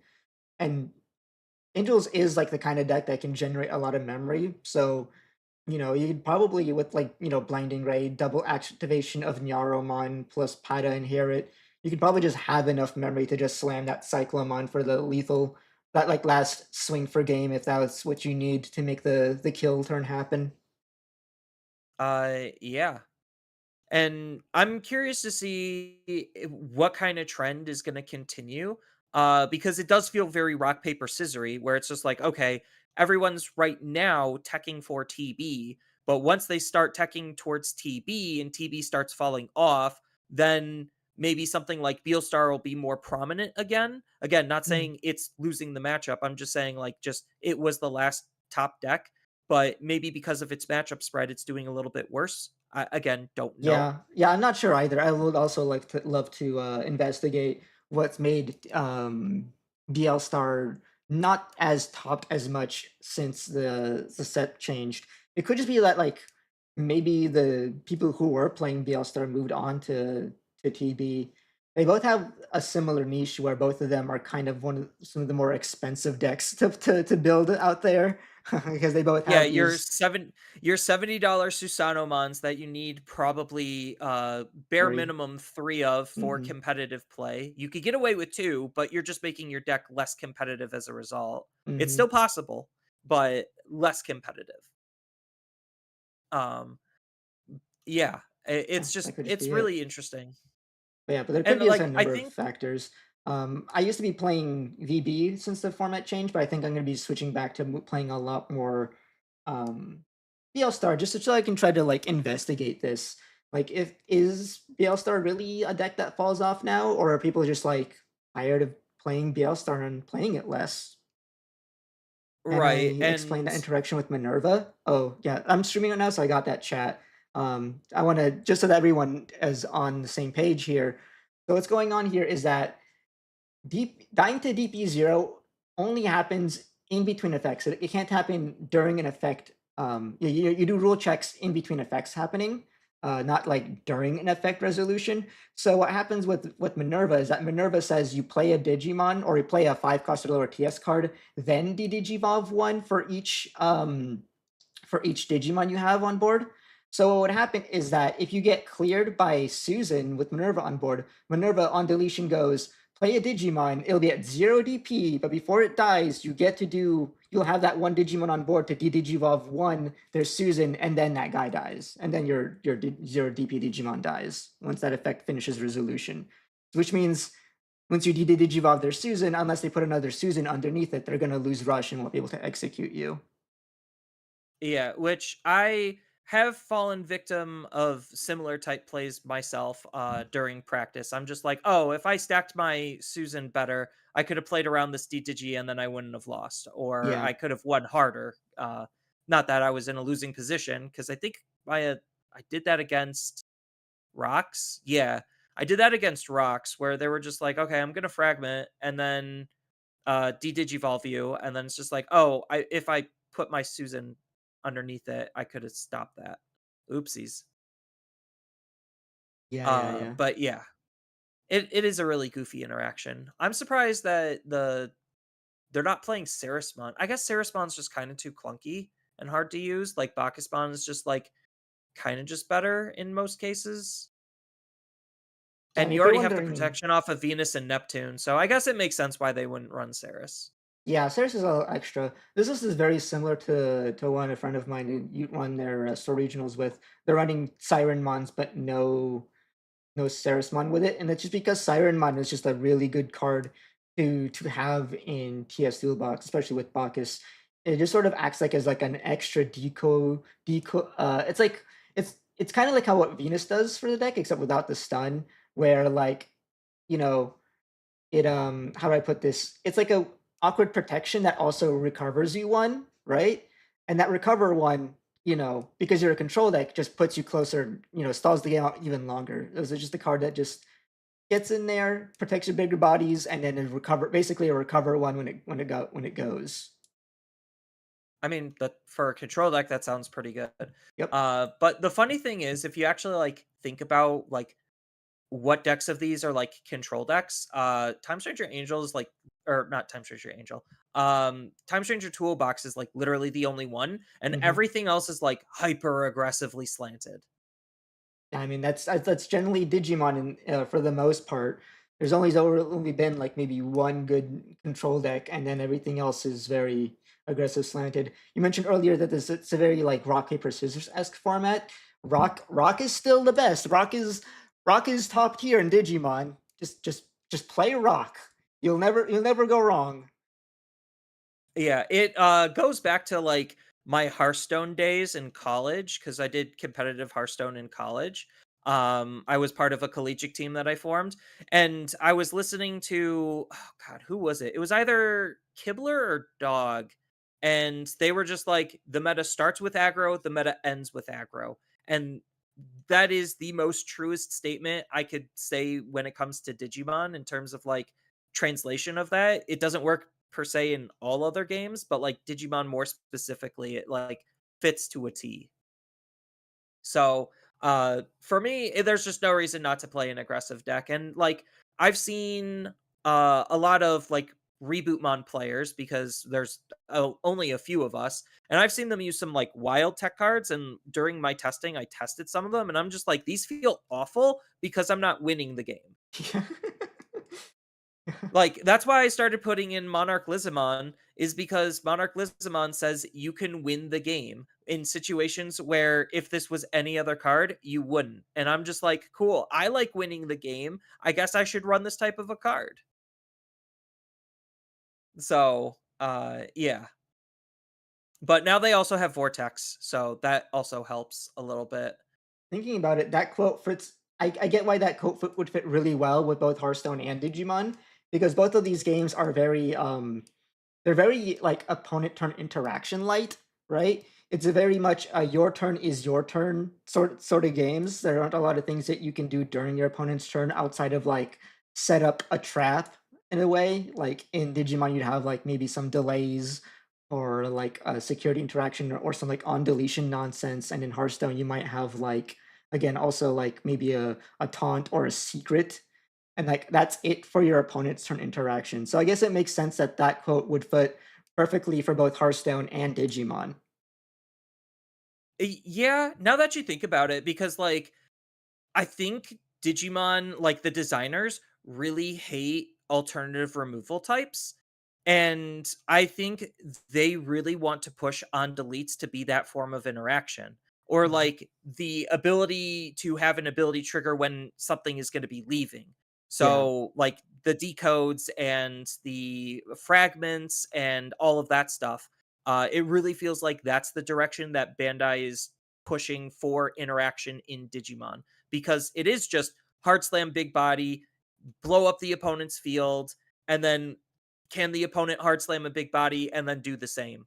yeah, It really does feel that way at times. It's grossly oversimplifying things, but that's kind of just the mode we're in. yeah. I don't know if I would say it's because the designers hate alternative removal. I think it's just because it just comes down to the way that the game is designed and operates at a base level, that there isn't much design space for opponent turn interaction outside of these sort of like on deletion slash fragment slash when leaving type effects, right? There's Right. like And there's no like instant speeds or even like spell speeds or anything like that in the like the base rule set.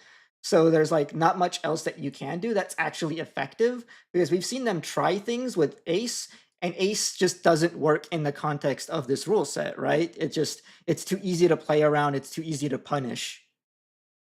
right, unless you make like something ungodly immune like Machine Dramon on steroids. Yeah, yeah, yeah. Because Machine Germon's still having a hard time, probably just because the deck is a bit on the slower side, and it Mhm. also dies to Susano. So it's like, oh, if Susano is just that prominent at suppressing a lot of decks, it's like, oh, and like just going back to some of the other events, like that's kind of why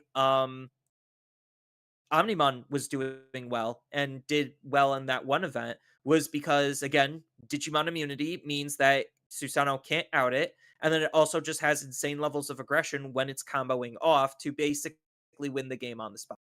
Yeah, yeah, yeah. Yeah, that's what makes me surprised that So TB is doing so well, because it feels like the answer to it is that like just play a deck that wins, right? Obviously, TB has like plays that they can do to try to stop you. They have these Kaguya that lets you put up a bunch of blocker retells, but the better decks have ways to like deal with that board and then still win, right? Like I played last Monday. I played in Eagle's Nest. I played Yale Star, and I ran into one TS player, and generally I think I won because my opponent's hand was just not good that day. It was just not a very lucky day for him. But like the one time he was able to put up a Kaguya board, I had the, you know, Satellamon to make me immune to being bottom decked, and I can just still delete it and win the game. You know? right. I mean, and that's kind of, in my perspective, what the role of EX sets try to be is like, here's one really, really good deck that's going to shake up the meta, and then here's just a bunch of fun things that you could mess around with, and maybe something else from there could be good. But realistically, it's just that one deck is needed to really shake things up, especially now that we're in a rock, paper, scissors type format, because now if TB goes down and decks are not going to be teching against TB as much anymore, then again, the matchup spread is going to change, and that makes for an overall better format because of just those natural built-in checks and balances. Versus the last set where it was, here's six decks, that's basically all you're going to get, and these six decks are filling very similar roles, so there's not really a rock paper scissors dynamic to them. Mm. I still feel like you mentioned that about EX decks and how they're designed. I'm starting to like really hate how EX sets are designed because of because of that exactly. There's like maybe one good deck out of them, and then the rest are just feel like filler, and it feels like such like a waste of opportunity.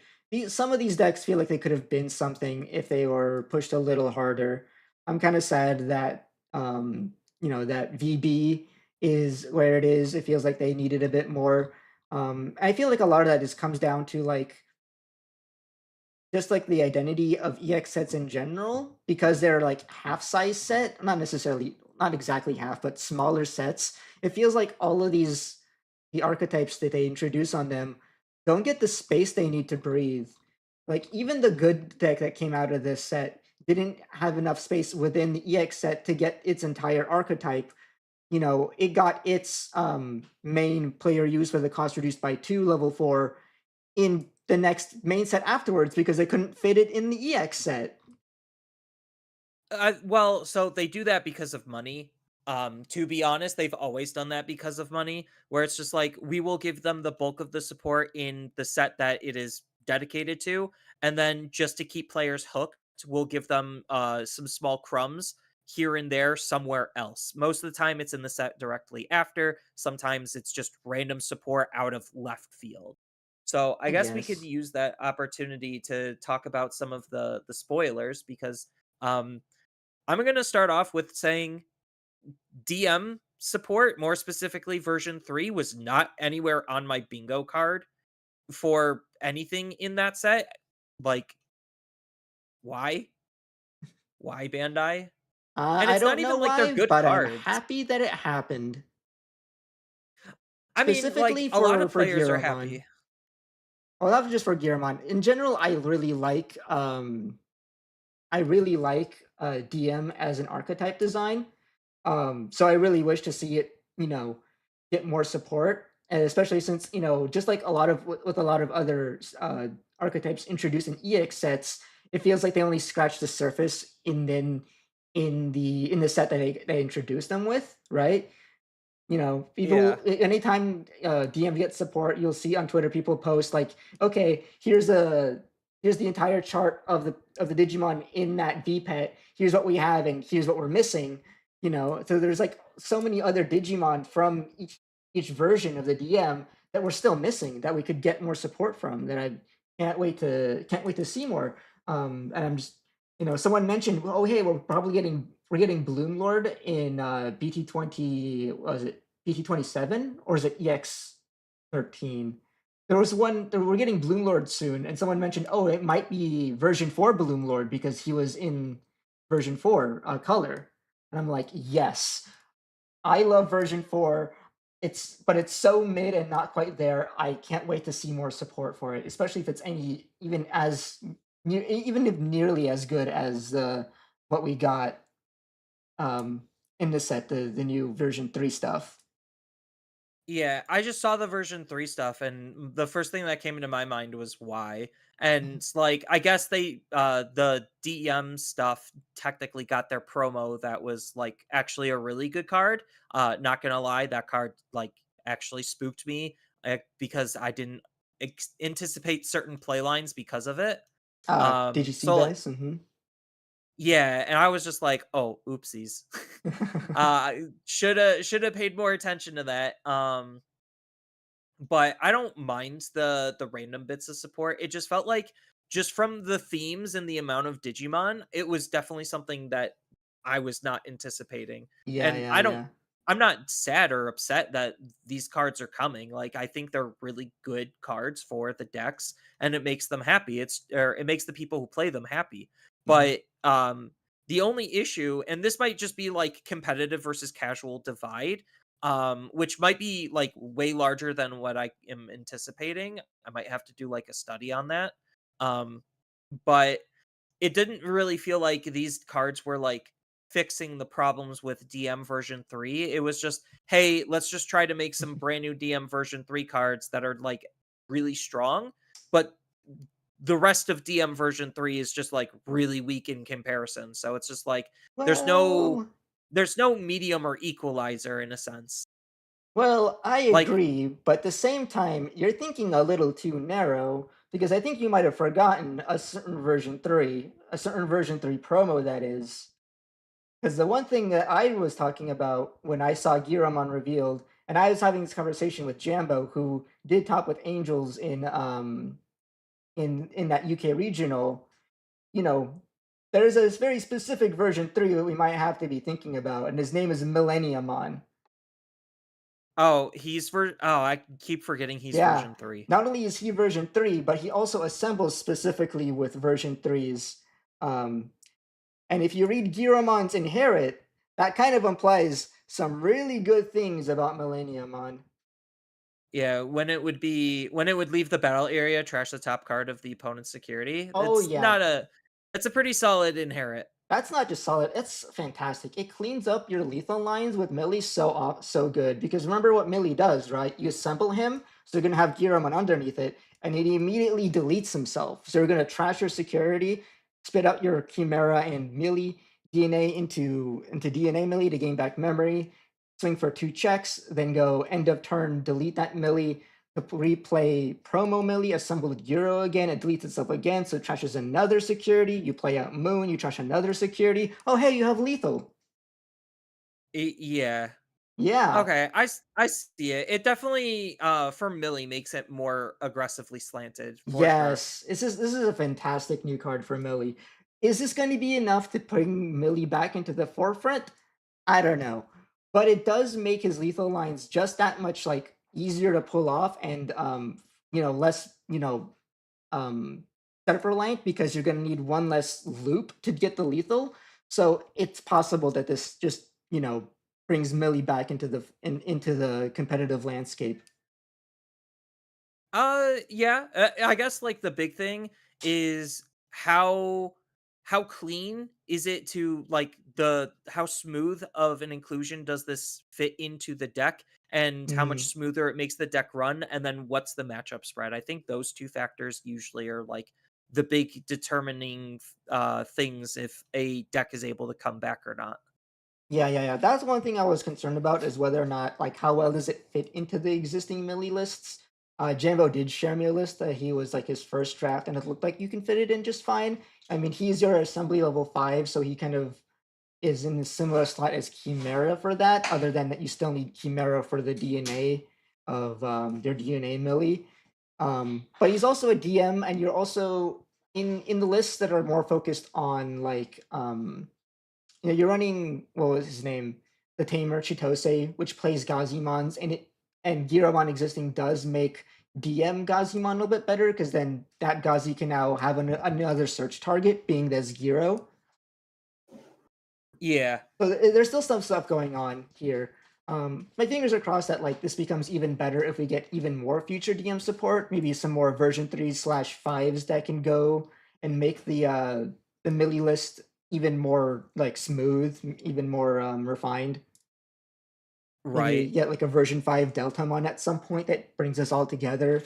Yeah, and this is the nice thing about seeing about like random support like this in sets. It just means that we have more hope that something like this could happen again in a future set. And and it might, if you might have like this pet deck that you like that isn't doing well, maybe this like that could happen to a deck that you like. Yeah, they get the random support that like maybe not necessarily makes them meta, but like you are able to like do a little bit better in locals with it, which considering the way that most Digimon players play, the way that are more like casual oriented, um, I think is like a good thing for the game. I think that's like most. I think that's yeah, that'd be a good thing, right? Yeah. Cause like I'm kind of curious on what Dantemon's gonna be doing now that we know all 7 of the 7 code Digimon. Hmm. And some of them being repeats of Digimon we've already seen is really nice because those could be used as like support tools for those previous decks. So I'm not gonna go too deep into any of them because I know most people outside of me don't care about apps, but I'm happy for more apps, and this app deck looks really interesting. It's trying to basically be Rookie Rush and then find a way to slam Dantemon is kind of just the vibe that I'm getting. So, and obviously it using every single color in the entire game, it's going to have basically a whole bunch of different mechanics that it's working with. Not to like the nth degree, like some decks, but it having a widespread gives it a nice Mhm. little toolbox. Yeah, what I'm Uh, noticing that about 7 codes is that their link effects, they're expensive, but they're all really strong link effects. So, and since, Atmons are kind of colorless in that degree, any Atmon deck can just sort of splash any of these 7 codes as like a tech card if they just want those really strong link effects in their deck. I mean, we've already seen like say Reboot play Charismon in that sense, and so maybe they'll stop playing. What was it? The red one is that Roleplaymon, the one that gives you progress. Since I know at least a couple of times when I played against Rebootmon players, they were saying like, "Oh, I play red card over EPS specifically because of security options." And if they have Roleplaymon available to them, maybe then they can use progress to avoid security options and still use EPS to shut off everything else. yeah, roleplay is piercing progress. Yeah, progress is a big one. It is. Um, like I'm really curious to see what Seven Codes is gonna end up doing. Just Mhm. because it is probably the last big wave of app support that we're gonna get for a while. Just because like after this, we pretty much have almost every app deck, and like obviously to try to mitigate the cost of their expensive links, you do have like Switemon as their egg, where it's just like swing, reduce the cost of a link by 2, so you're only paying 1 for it. And you also do have the tamer that Rebootmon uses that could also reduce the cost of it. And I'm Mhm. sure they're gonna end up getting another tamer, like a dedicated tamer or something. Potentially. I haven't So seen Atmons. Is there like a character in mind that could be the Dante Montamer? They could always do like one of the characters again. Just like Mhm. how technically Eugene is Leviamon. Like he's the Leviamon tamer, but he's also his own character as well. And like in terms of like apps we haven't really seen, I know there's like this virus reboot line that we haven't really explored a whole lot, or I guess it's more specifically one card, but still there's just a tiny handful of stuff, and they could always do like, oh, here's some more promo support just to flesh things out, make it a little bit smoother like they've done in the past with a lot of other decks. Yeah. I think for app fans, I think the most exciting part would be being in that spot post everything being introduced. Where if we get any more app support, it's probably going to be like really strong support for an existing deck. Because that's sort of what happened to like Liberator after they introduced all of their characters, introduced all of their base decks. Uh, you know, After that we got what was it EX11, and that really for a few of those decks, it really blew those decks up and made them really, really strong. Specifically looking at Rocks, Medusa, and Puppets. So if that, I would say if you're a fan of app decks, then I think that's something that you might get to like look forward to is that they might start printing the real busted stuff after they finally finish off introducing all of the base characters. Yeah, it's just unfortunately a lot of the app decks were already like super behind the 8 ball when it came to just how they were initially designed until Reboot came along, and then Reboot was just like, "Oh no, this is like actually fixing all of the problems that apps had." And then like making one of the most busted characters in terms of apps to have been printed. Granted, like apps in Japan still has like some okay representation when it comes to like the different app decks that are winning. Some people still use Gaiamon, some people still use Hadesmon, and then obviously Reboot is like the actual de facto strongest. But it's just the fact that like the more apps you get, like you said, they're kind of just colorless cards. The more customization that you could have in terms of what you're able to do and the tech that they have. So Hmm. I'm just happy to get apps at all because I know a lot of people hate apps. Then we get more Glowing Dawn support now that we know the Wolvermon line. Yeah, I don't know. Uh, I've read Votermon, and I think she's worded really weird to me. Blocker alterns when attacks target change, you can trash face down to use an option that cost reduced or use cost of 4 or less without paying the cost. And I get where they're going for, but this seems I don't know if it's just me, but this seems kind of bad. I it like No, it's it's the weakest. I think it's the yeah, weakest out of all of the which level is 4s crazy that are trying to because do out this. of all of them, it's the one that with the biggest reduction. It's like Armor Liza only reduces by 3. You don't get to use the anything but for free. This one you can actually use one of your level 5 dual cards for free, and even during your opponent's turn. But that activation condition is so not good, right? For one, Right. there's no inherent raid or anywhere in the deck yet so far. Obviously, that's probably something they'll probably do in the future to support um, the Wolverine deck, especially since Bearcat is black red. We can probably expect us to get dual colored black red Pristimons in the future to give us raid, or maybe off of a tamer or something. But it looks like and I guess you also have collision off of Reina to get you there. But I feel like the Yeah. problem there is that, declaring blockers is literally the last step of combat before the actual battle happens, right?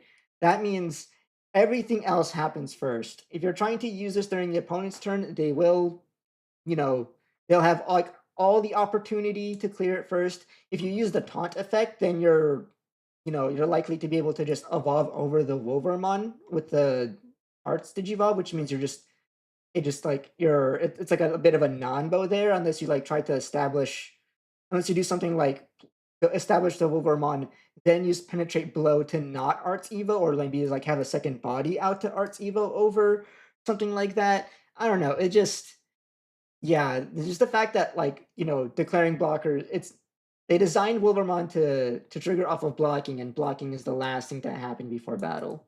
Is like Yeah. the I thing. also am not like super high on Bearcat. It seems like a pretty reasonably strong card, but like we already have a Tratus that constantly gives Digimon immunity, and we have arguably a more aggressive level 4 that's doing a very similar role as Bearcatmon. So like I'm not super thrilled with it either. Card looks Mm, beautiful, don't get me wrong. I like it as a character, and I mhm. think like the arc that Reina went on in the show was really enjoyable. But as a card, it just feels so outclassed. I don't know. I think Uh, I agree with you, especially because um, Glowing Dawn as is looks pretty very well designed, or it feels like it already can do everything it really needs to. It already has said immunity plus the removal plus battles and everything else. And adding Bearcat in doesn't really like add to that, and it feels like you have to take away from stuff too. Because like, would you really want to take away Monarch Lizard for dual card Bearcat when Monarch Lizard gives you more options in terms of like having rush available to you? That being said, right. like it's still it still feels pretty solid to look at, right? It's like you can say it's similar to Atratus, but I like that it is like a mini Atratus, right? You get to have your immune body as a level 5 instead of a level 6. And it still gets pretty big because it gets the plus 3 KDP plus however much from your tamers, so it's Right. I think it's just trying to take Glowing Dawn into more signposted directions rather than like Glowing Dawn as a whole, like Glowing Dawn toolbox in a sense. So like there probably is like a ideation phase where it's just like, okay, what happens if I don't really focus on the level 6s and I just try to do like level 5 hyper aggro? Then it's just like, okay, maybe Bearcat actually does fit inside of there because now you don't have the Atratus, and you could try to do things a little bit faster in a sense. But I just feel like with the current speed of the game, I don't really think that's like the most viable way, but like it is definitely something you could do. Or if you're focusing more specifically on like Wolvermon, for whatever reason, then like, yeah, obviously it plays nicely inside of that package. yeah, I don't know. It's just like if you're a fan of the character, I can see just building around Wolvermon, but it feels like you're just making the deck. It just seems worse, right? Especially since like I don't know with not just like with just the example of Reina, but I think for like Makoto and to a lesser extent, the two data squad the two data squads that we got this set too, they put a bunch of the more important abilities on the tamers, which I think is going to further make this deck like really overly reliant on them to do the things that the deck needs to do at a base level, right? Like relegating the collision part to the tamer for Willermon specifically, or the execute part to Keenan for Ravemon. Like I don't know if I'm a fan of that direction for these decks. I don't think it's actually some of these decks need some help, and I don't think this is the right direction to go to get for these decks. No, you're correct on that. And that's just because they are trying to signpost you into playing them in specific ways. It's just like, no, no, no, Yeah, no. We don't want you to play glowing or not glowing, Data Squad Soup or Data Squlop or whatever name you want to give it. yeah, We want you to play Ravemon as his own deck that just so happens that could be supported by Data Squad rather than the other way around. So I right. think like there's just this design versus player disconnect that like makes it feel a little extra crafty in a sense. Yeah. Maybe Because that's just it, right? That they're trying to push that direction, but I think that's also just like in general just a bad direction because it feels like these decks are at their best when you do soup them because then it allows you to pick and choose the best parts of the decks, right? yeah, can we try to like coin instead of slop design, soup design? I like that a little bit better. It tastes better. Yeah, yeah, yeah, yeah. Yeah, the soup tastes better. Yeah. I mean, because like you think about the idea of a soup, and it's just like, yeah, you just throw a whole bunch of stuff into it, and then Yeah, it yeah, just yeah. tastes good. People already say So it's just keyword soup for when cards like Nejimon come out. yeah. So we just need soup design to be more coined and commonplace. Hmm. Um, but one of the other things that might get more support in BT26 is like Bagra Army. I Yeah. don't know why. I really don't know why. The egg is a very good egg for Bagra Army. I'm Oh, not it going to sure deny that. is. I used to play Bugger It's Army. I'm really so good. excited for that Monimon. I don't know if that's gonna make me play it again, but make me try it again for sure. Especially if we get any more cards besides this. Again, it's like, when I look at this set and I see like them throwing in random PB stuff, random Bagger Army stuff, random version 3 stuff, and it just yet somehow they are still able to fit in the stuff that's like actually on theme, right? We still get a full Dante online. We still get all of that the TS stuff that we're expecting. We're still getting, two almost full glowing dawn stuff.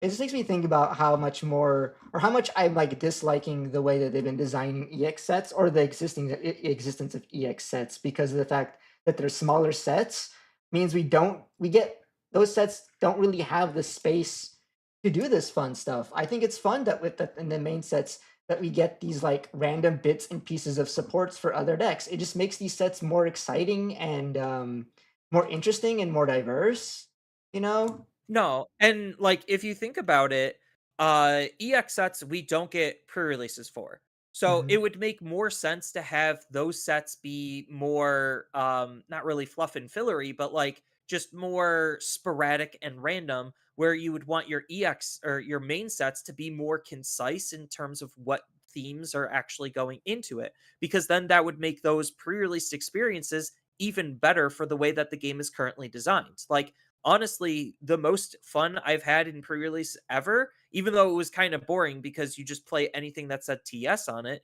was the last two TS sets. And it's for that reason. It's just like, oh, here's some underused TS cards, but because it says TS in that type of experience, it's more valuable now. Hmm. So if they did cut some of these types of cards and had more cohesion, then I think that would make the sealed experience a lot better as a result as well. So I'm not sad that we're getting Bagra Army support. It's just again similar to the DM stuff. It made me scratch my head and like be like, "What? Okay." Oh, I'm happy. I Uh, like the random support pieces coming in on main sets.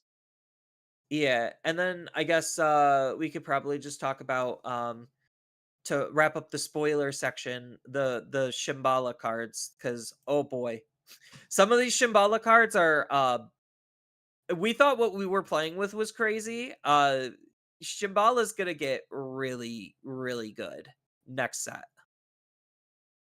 Potentially. So Isn't all what we got was more TB cards? Because it's crazy to think about that when we already have TB being a deck that, is seeing a lot of success, and yet they're like the half of Shambhala that's getting even more support, at least as far as we've seen.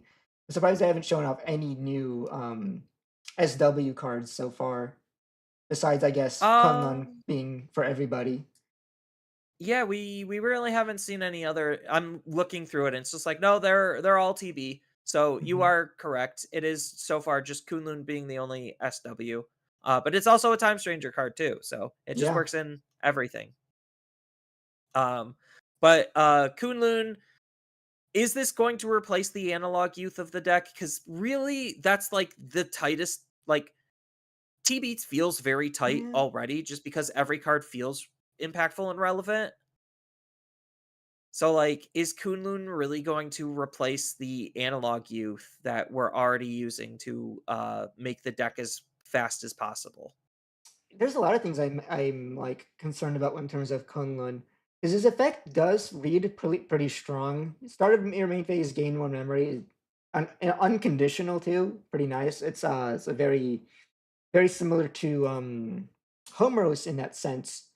And his end of turn effect, getting a free option card is nice. And then the But discard draw 2 is also really nice, but that's only on play. that's only on play, and that's like the thing that concerns me right now is playing this. Because we don't have any free tamer play in in any of these archetypes, right? They're not very Right. they're because they are like archetypes that are based on VPETs, therefore they don't have like they don't have like a tamer focus. There's no so they didn't design any of them with any like tamer play inclinations. I guess besides the fact that we have both now we have Haneki and or not was it Haneki, the whatever the horse's name was, I forget already, plus Maneki. Yeah, horse and cat. Both of those will help you get them out, but only for the reduced by 2, which still makes them 3. The 5 cost right now is what's concerning me, right? And the 5 Right. cost on top of the fact that his free option use requires you to have a level 6 on board, right? Yeah, so I think like Kunlun's probably going to be a better SW card than it is a TB card. I don't know if that's I don't know if he's gonna be but that's the thing, right? He reads crazy, but like I just don't know. Like I think in practice he might not be as crazy as he seems because of all these like, you know, just because of those concerns I'm having. The fact that you have to like play him for almost his full cost, and that he's such a high cost in the first place, and the fact that is the main thing you want to play him for requires a level 6, right? Yeah. It's like No, and it that's feels like you're true. missing that like the timing of it too. Like it's nice to have like your level 6 on board and then you go Kunlun effect, play the option that makes it so like let's say you're playing TB, you have your you go into one of your sixes and then you go Kunlun effect, get the arrives on the board so that you have like that trap during your opponent's turn. If they try to remove your 6, you get to do the thing immediately. But for Right. like the other option cards, it feels like it's a bit of a mismatch in terms of like when you would do so because normally when it comes to the field spell and the boost effects, you want to play those first before you go into your 6 because they're sort of like your build up phase cards, right? So that's like a thing that makes Kunlun feel really awkward. He feels like he's super designed for the triple colored options, but like that feels so too narrow, right? Yeah, I think maybe there might be another TB option on the horizon that like True, is more true. specifically going to try to be like, hey, Kunlun was made to Mm, be able to use this, and maybe that's gonna be their angle. Because like right now they don't have any removal options at all. that's a I good don't think it's gonna point. be a removal option, but No, it like, could be a removal option because you know what we're missing quite a bit besides Susan. there's other level 7s within these archetypes we haven't even gotten cards for, and if they make them dual cards. Oh, and there's also form changes too. So if those form changes were also made into dual cards, then Kunlun will make a lot more sense, right? The Right. three That's what are they called? What's their official name? The Sanketsu. The three Sanketsu all have alt forms. yeah. No, because like based on the trends that Bandai has kind of just been showing us, where it's just like, hey, we're gonna be pushing dual cards. Like that was my first inclination. Is just like, okay, Kunlun might not be good right now, but if they Yeah. get more at Shimbala support, they could make dual Shimbala cards, and then Kunlun becomes a little bit more valuable. Probably a lot more because considering they'll be level 6/level 7 dual cards, the fact that Kunlun just says use them without paying the cost, no like no what Gen and Canon has where they you need to pass enough memory to do so or pass extra memory to do so. So you can like pass to one and then go Kunlun dual card to go, get whatever crazy 5 or 6 cost effect for free.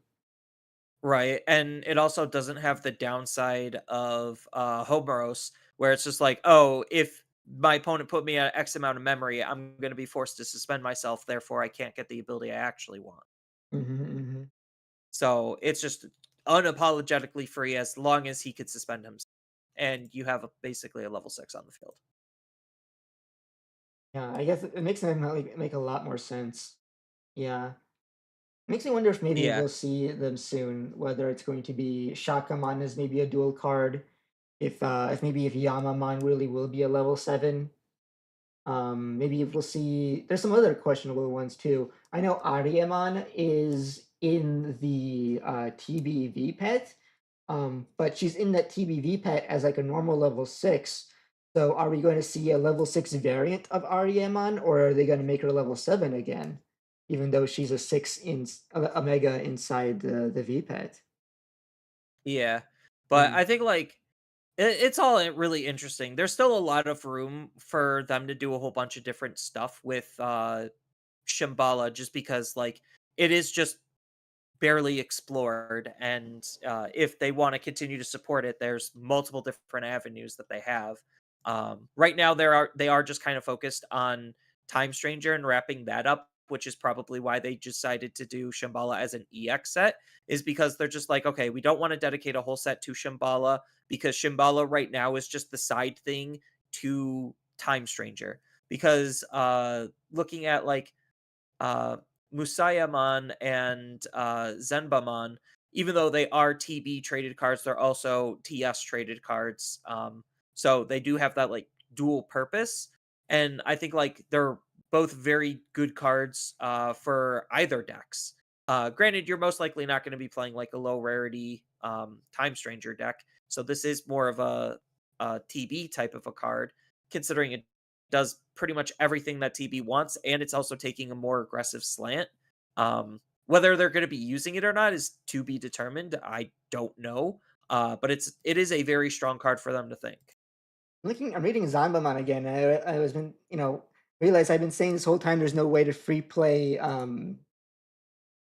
Kunlun, and then I reread Yeah, Zanbaman, he and he does. Zanbaman does. But the problem then is that you have to fit, what essentially is a fourth level 6 into your TB deck, which I don't think is going to be suitable, right? Especially considering the fact that he himself is not a Tante Hachibushu, so he himself cannot allow you to activate Kunlun for the free option. Uh, that is true. The one plus side to him though is he is a level 6 with assembly, Yeah, which if anyone's been paying attention to the last couple of sets, there's a lot of level 6s that have assembly, and like if anyone's listened to what we were talking about in the meta, it's like yeah, just hard slamming level 6s at this point is actually very good in what Bandai wants you to do, yeah. because there's no time to rebuild, and that's why the ones that have rush are shockingly good. I get in that sense, he feels a bit of a similar role to like to Susan, except for the fact that like I guess like he's a Susan that you can play earlier than Susan because you need less trash setup, and he helps you chip damage to set up for Susan being lethal. But like I wonder if that's like even a niche that you even need in TB. I mean, judging by the fact that TB is doing as well as it is, it just feels like it isn't, right? Especially since I just got the chance to play a bit of TB, right before starting the pod, and I've had no issues at all getting to the trash count that I need to make Susans happen. I don't know. It's you get there surprisingly quickly, despite it Yeah, being I like think 8 different named cards. yeah, I think like it is probably just a card that is better on pen and paper just because the deck is already so tight and as good as it is. Mhm. But it's like I guess in the flip side of that, it's like here's just another tool for you to think about just in case you need that niche of a tool. Yeah, I don't know. Because I know the card that everyone's freaking out about is the Durama or the Darumamon. There we go. Had to put it all together. Just because he's a level 5 that allows you to grab back your Susanos. Like this card is going to be ran in the deck for sure. Yeah. Doesn't Amaterasu also do that though? It does, but having more ways to grab your Susanos is like what people really want. So that way they could just constantly hard slam Susano and make sure that they will always have it. So Fair. like I don't think he's gonna be like a 4 of inclusion. Like he might be a 1 or a 2 of, but it's definitely still worth having because if you don't see your Amaterasu and you want a Susano that's in your trash out of it, then he is an alternative way to be able to accomplish that. Yeah, I think the one thing I think is a little weird about Durumamon is that like I don't know, I think he has like a similar issue as Zanbamon, where it's like, okay, here's your fourth level 5, all of them doing kind of similar roles, I guess, right? They have a bit of a removal effect. They have like an on deletion and inherit on deletion that's really nice for when you execute, or put it underneath Susan and then execute. So it's like, do you is this really like a replacement or like something you would cut any of the existing level 5s for? Because all these other level 5s are also pretty solid as far as I'm concerned. Like, is this much better than Karukuru just because it deletes instead of stuns? I think the Karukuru stun is really strong. I think stun effects in general are better and better because it plays around so many of these like protected. You can use those to play around either protected stuff or the fact that tamer suspending is so important to so many decks that you can stop with that stun effect. Is this better than say Marine Bull? I think heard some people say that they like Marine Bull does a lot for them in their deck. I It's like Marine Bull. Like yeah. I have 'cause, like, he does sometimes just come up where it's just like, "Oh, Hmm. I could just remove above my weight class," and I feel like that's incredibly valuable, where it's just, like, against, more specifically, the Time Stranger decks, where it's just like, "Yeah, I'm gonna hard play this," and so it's like, "Cool, Marine Bolt, tuck something, get rid of it. I got rid of your level 6 Digimon for my level 5."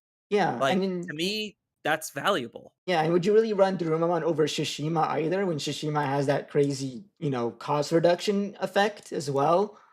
It's like that's the thing. Daruma seems pretty solid because it has that return from trash to hand effect, but then it's like you have to consider cutting either one of these other 5s, all of which are already really good and hard to consider cutting because they have like really great applications as is. Especially for a card that just deletes a 7K as its actual when digivolving effect. Yeah. And I think like it's gonna come down to how just the meta develops because maybe it does need some specifically different tools based on just what's going to be coming out in BT26. So just based on speculation, like yeah, it's really hard to replace some of the cards in TB, but maybe there's something in the meta that's going to shake things up and change and warp it to where it actually now has to. Mm. Or at least like if it does, it has the tools to be able to figure out what it wants for the given meta. But Maneki's immediately going in. That's Oh, like 100%. 100%. Such good things you could do with this. Play field spell for 1, and then you immediately get to like execute attack, use the field spell to go into Shishima, then Shishima effect evolve into a 6, and then you do all that, and then you also get to have like your field spell set up, and then the field spell could and then play Wanko to get you an extra search. That and like a bunch Yeah, of I other mean, things you can do. Maneki crazy. it's yeah, it's literally the reason why people were playing the horse. Yeah. just because of that ability, which now TB has naturally built inside of itself. Hmm. And it's 2 colors. That doesn't matter as much, but, like, it is something to kinda take note of, just in case, like, your colors don't coordinate as well as you would Hmm. want it to, which can happen. The Yeah. fact that it is also 2 colors can be relevant. There's also the fact that, like, unlike say the fives or the sixes, while the fours all have like pretty decent effects, they're not so. I feel like to me, they're not all of them are like not so crazy that you wouldn't mind dropping them a bit. Especially Caesarmon, I feel like he's always been considered like the weak link of the bunch, and like because they're like level 4 slide too, you can like you can like sort of like mix. You can sort of like just play like 2 to 3 of each, and then that's still, like, even better for the deck because it's just more unique names. Right. Mm, I mean, good stuff all around. BT26 is definitely going to be a very exciting opportunity because the majority of stuff is stuff we're already playing. So it's like kind of like in Magic terms, it is the third set in the 3 block structure where it's just like, yeah, it is just the pinnacle, the apex. It's supposed to bring everything else that we have been doing together, and it's going to be nice to actually have that type of a feeling. Whereas before, we really didn't have any kind of like actual like block type structure in Digimon. Like, yes, we have blocks, but it doesn't really feel like the sets flowed into each other as yeah, cleanly. And if it did, it was usually like, here's the main support and then a little bit of additional support here and there. And they do generally have like one deck that is supported throughout an entire block, but seeing how Time Strangers functions differently than one singular archetype, it just feels different. yeah, and it feels like and based on what we know about the next future sets, it feels like they're doing that again, right? Because uh, we're getting Royal Knights, then another ex ante set featuring some ex ante Royal Knights, then Demon Lords, and then the final set that has what I'm assuming is going to be the Digimon the end of the Digimon Chronicles X storyline where it's the ex ante Royal Knights versus ex ante Demon Lords, right? So it looks like they're setting up for like another like sort of progressive string of sets that go into each other. And I feel like that's probably a overall, like, in terms of like set idea design, that's it definitely is better than what they have been doing in the past. That is a huge step up, Yeah, in my opinion. It's just unfortunately, if you look at like any card games data, usually smaller sets tend to feel the worst, which is unfortunate, but I I don't know why they always do it, but it's a thing all card games have literally done. Almost all of them, at least the big ones. Um and I guess to kind of like round things out for this episode, Gen Con's going to be happening. So whoever's going to Gen Con, cool. Hope you do well.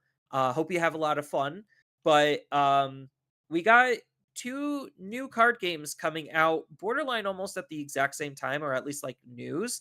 Not going to be an expert on any of them because obviously we yep, don't know a whole lot about any of them.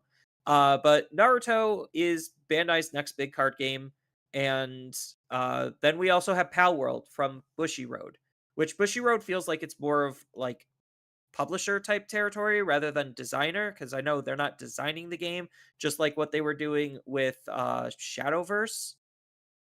But Pal World is obviously trying to very easily step on Pokemon's toes, not so much Digimon's toes. And Naruto is just the continuation of Bandai making a card game out of literally every IP, hoping to basically corner the market with everything it has.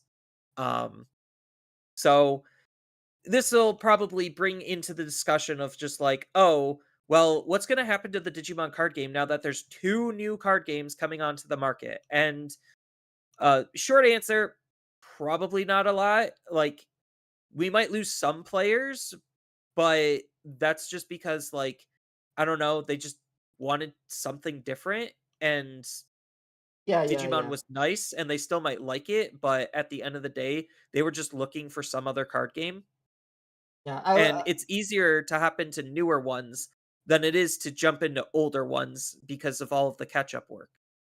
Yeah.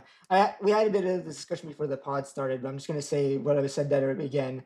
I think for the most part, Digimon people who play Digimon are Digimon fans, so they're not just gonna arbitrarily leave for another thing unless they're just a bigger fan of that. And anyone though that is planning, if any of these card games was causing people to leave Digimon for them, it's probably because they were already planning on leaving and just needed an excuse at this point. So I don't really fear any of these new games as like something that would threaten Digimon's place in the market in general, right?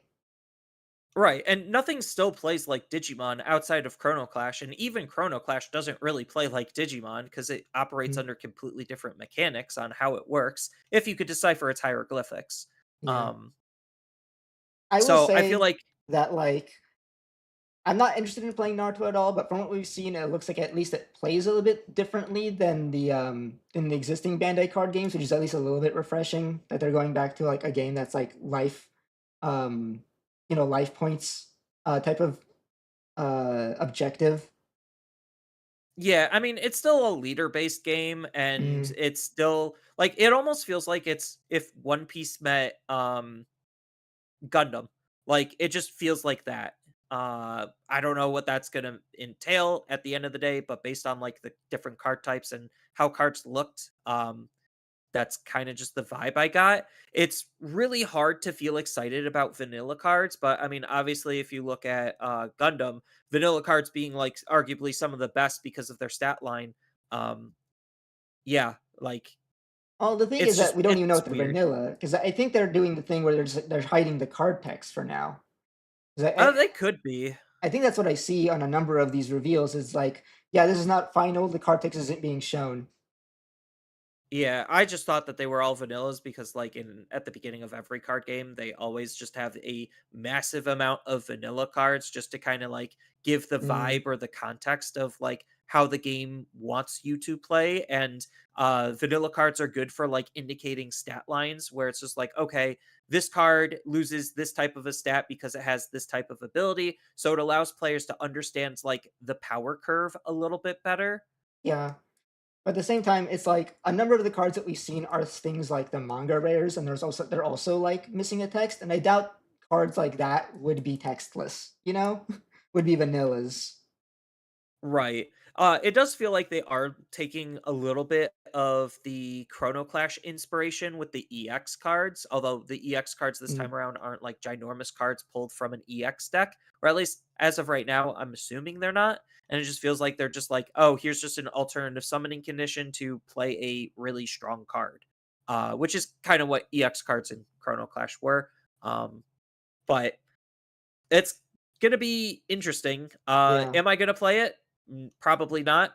Naruto's ending plus Boruto soured me on the whole IP. Great start, terrible finish. Yeah. I've never been a Naruto fan. No, I'm only interested because I'm only interested in like seeing like, okay, how is this? The rules look like it might be different from like all the other Bandai card games. I'm only interested in seeing how different they are, and then my interest after that is gonna just be gone. Yeah, I know Palworld has like a learn to play video, so they were a little bit more like prepared for their hype. And like right now, the popularity of Palworld is like at its all-time high. Now that 1.0 of the game has been released, it's hand over fist winning its lawsuits against Nintendo, um, which is very good for the game industry at large. Um, so like it just feels like striking now while the iron's hot with a Pal World card game is going to be like in their best interest. But like Yeah, the biggest difference between Pal World and Pokemon though is just the IP strength. So it's just like how many pals are currently in Pal World and how fast our card games currently are developing to me is kind of like this big mismatch where it's just like okay, a lot of the top card games have an average of a set every month and a half, which for all intents and purposes is yes, actually legitimately crazy, but that's where most card games are at right now. Sure, some of the more smaller indie ones generally do about one every 3 months, but even then, like how much content does the Pal World game have and the concepts that they're setting up to be able to last, like, with, let's just say, the 150 pals, throwing out a random number here, don't actually know, in order to have that spread through 3, 4 sets while they make new set of pals for DLC or whatever for the game. Um, I don't know if that matters too much because even with it feels like with even with properties that do have like 1,000 plus characters, card games do tend to just sort of focus on a lot of the more like popular such notable ones. I mean, we played Digimon, and then this game has like also like this franchise also has like a 1,000 plus Digimon, and yet we still get the sets themed around the same few anime over and over again. If what it feels like, you know? Yeah, like literally VB being what, the fifth Omnimon deck that they've incarnated, and I'm Right? just like, God, can we, like, I get it, it's Omnimon, but like, and I get it, Omnimon was used in a lot of different things centered around it, but Yeah. it's still kind of tiring. It's So definitely character fatigue. yeah, so who knows? Maybe like a smaller pool of characters might be actually just be to the advantage of Pal World. It just means that you recycle to those characters again more often and either make new versions of them that play in different decks, or that means those decks get more constant support so that if a person if you pet a certain deck, you're more likely to get new support for it. Yeah. But at the end of the day, it's cool that we're getting more card games. It's just personally, I'm not going to be playing any of them. I've said it again Mm. and I'll say it again. I am ride or die Digimon. I will pay attention to what they are doing as I do with everything, because as a designer, there is stuff to learn from other card games, which is why, like, at least knowing the rules, the systems, mechanics, and everything is like nice. So that way you could take that and improve upon it in some way.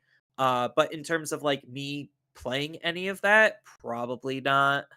Mhm. I mean, Yeah. technically, I guess I'm playing the Power World video game right now. I may be Um, the only person who's didn't catch the Palamon brainworms. I have not touched Palworld at all yet so far.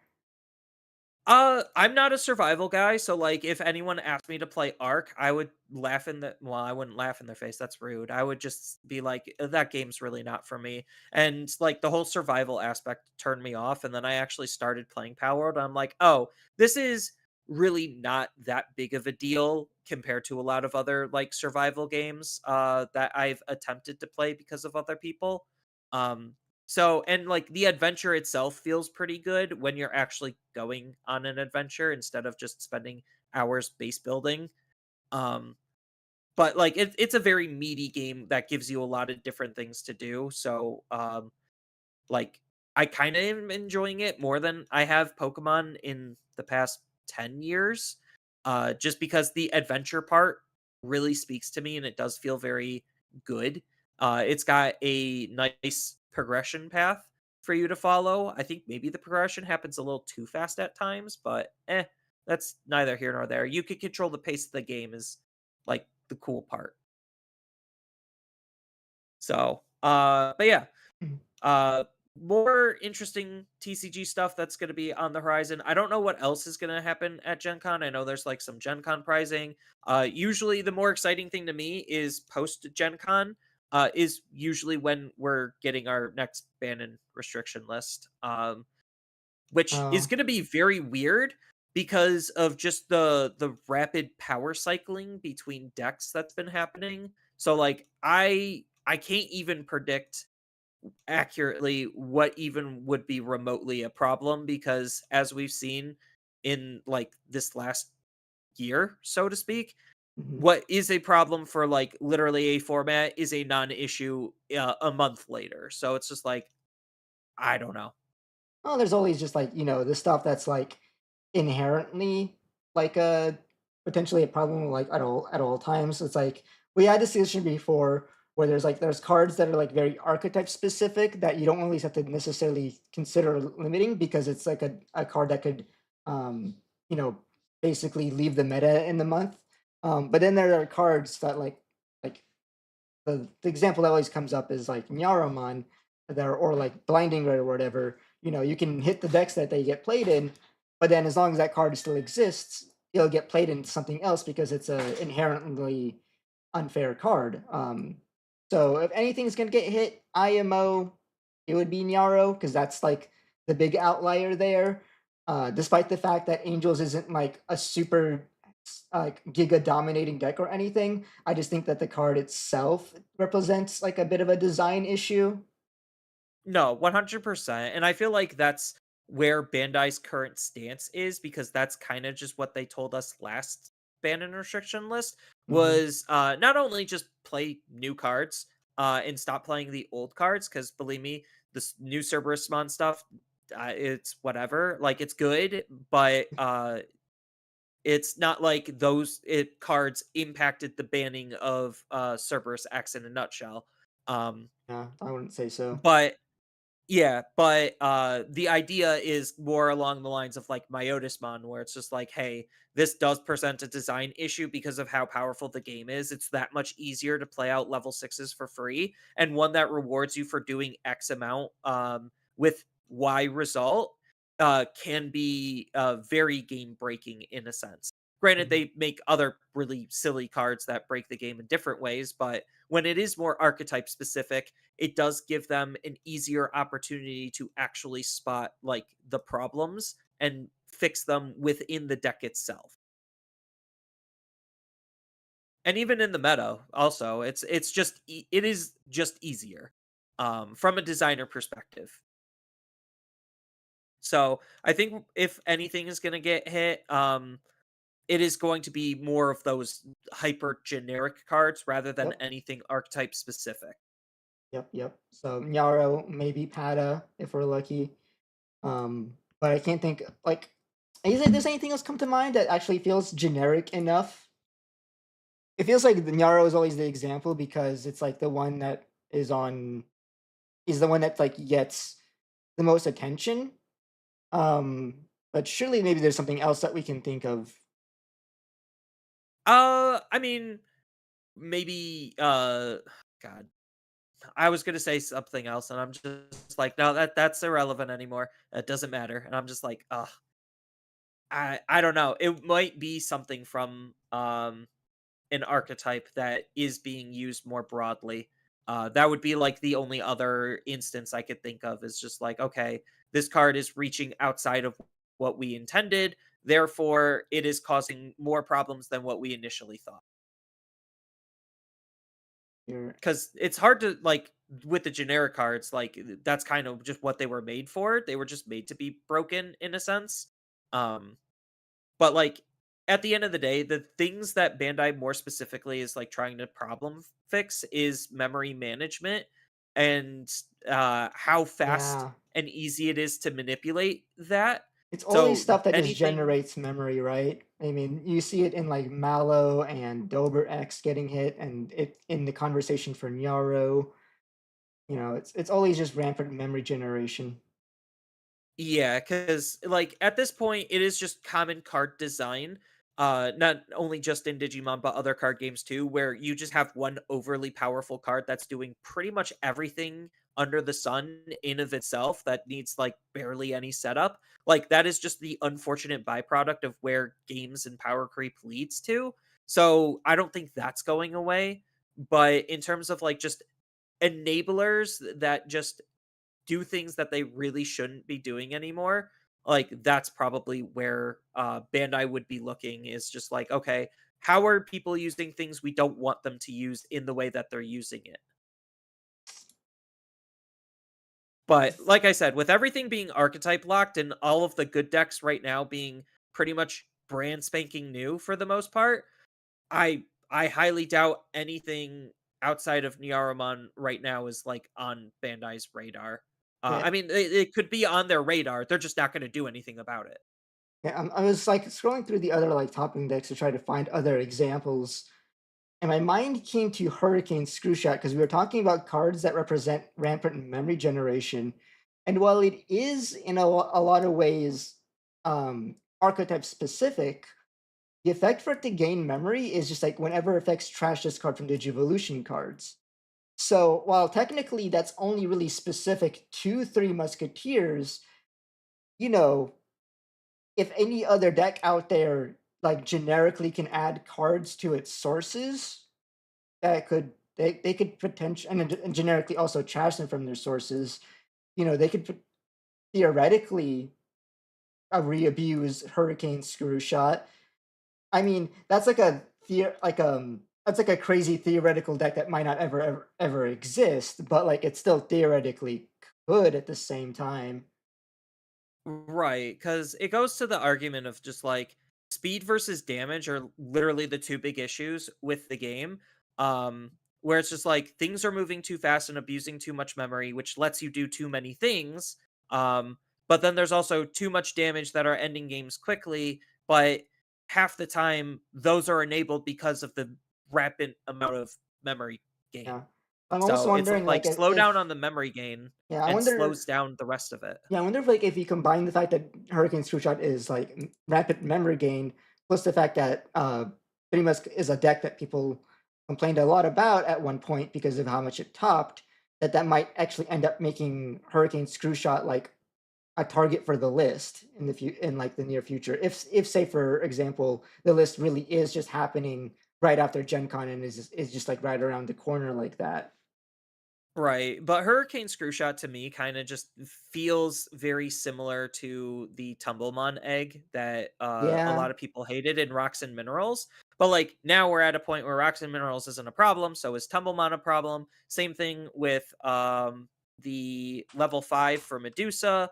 Is that really a problem at this point? Arguably not, it's the only thing that's keeping Medusa alive, it feels like. So it's really, really hard to say considering how much power creep has been put into the game for good and for bad. Still, theoretically, even though the deck that I'm saying doesn't exist right now, theoretically, Hurricane Screwshot is still technically more generic than Tumblemon. Because Tumblemon It not is. only is an egg, but also requires you to trash it from a mineral or rock. You can trash as long as you can No, get it under there. Hurricane Screwshot triggers off of any Digimon getting it trashed from its sources. no, you are 100% correct, and it's easier to have multiple in your trash to use because it's not an egg. Mm-hmm. So, yeah, no. Hard to say. Yeah. But like right now, obviously with the rise of TB, uh a lot of other decks are just seeing less play, and obviously because of TB, the matchup spread's changing just because of how powerful Susano is. So Mm-hmm. I don't know. And then obviously we have all of these new cards that are going to continue to shake things up come BT26. So right now, let's just try to relax a little bit and see where the meta is going to evolve and develop, because it already feels like people are starting to recognize TB, prep for it, and then with that shift, TB is going to fall out of favor because now everyone's ready for it, and then that relaxed state is where TB can then come back and start clapping again. Yeah. Yeah. Yeah. So, I think that type of cycle is good and healthy for any kind of a meta, especially since this is going to be a little bit longer of a one compared to what we just had with BT25 and now into EX12. So, but good stuff all around. So I think that's going to be it for this episode. Any final thoughts, Tessero? I think I covered everything that we wanted to cover today. Yeah, I think it was a very good wide variety of topics, just because there was actually a lot to talk about. There's still probably more to talk about, but we are already tight on time as is. Mhm. So, with that, I want to thank you again for coming on board. It always means a lot, and I think these conversations are Of always course. fun to have. Cool. And with that, I guess we could thank everyone for coming out and listening slash watching on whatever platform you're doing that on. It really does mean the world to us, and we hope to see you all in the next episode. Later. Good night. All right, we're good. We're good. All So right. I was watching the time, and then I'm like, oh shit, we derailed. And then I'm like, okay, reel it in quick. Reel it in. Yeah, it's about time to wrap it up. Probably gonna be leaving here in a couple of minutes. So it's about good time to Yeah. stop here. Hopefully sushi's gonna go well. Is it like a traditional sushi place where you're gonna sit down, I have or no is it a idea. sushi conveyor? No, the idea here is that this is since we moved, we used to go out for sushi a lot with my family. We like it a Okay. lot, and we moved, and so we need to find a new place. So it's like, oh, there's this place out here. We don't know how good or bad it is. Let's go check it out. Yeah, because I've done both. I've done like conveyor belt sushi restaurants, and then I've done like actual sit down traditional sushi restaurants. Mhm. Oh, and James is Uh, in chat saying hi. Hi James. So, but yeah, hopefully, you get to enjoy your sushi and Mhm. eat sushi safely because I know sometimes sushi could be a little risky for some people. Yeah, yeah, I mean, I ate a lot of it. I should be fine. So, but yeah, I hope you have a wonderful rest of your night. And to all people in your chat, I hope they have a wonderful rest of their night as well. Yep, yep, yep. Thank you. So, talk to you later then. Talk to you later. Good night. Bye. That's gonna be the end of the stream today as well, because like I said, I'm about to go out. Um, hope you all enjoyed the. I sorry, I wanted to start the stream a little earlier so that I have more time to play more games of TB before the pod started. Um, they just ended up not being that way. Um, but it is what it is. Maybe if I find some time I can stream more later. But it looked like it was nice that we didn't get a lot of connection issues. Now it could just be because I'm like the only one at home right now, or it could be something else. Like it could be like the fact that I'm not having to, what is it? Like we went on a Discord call, but we didn't go on a Discord video call.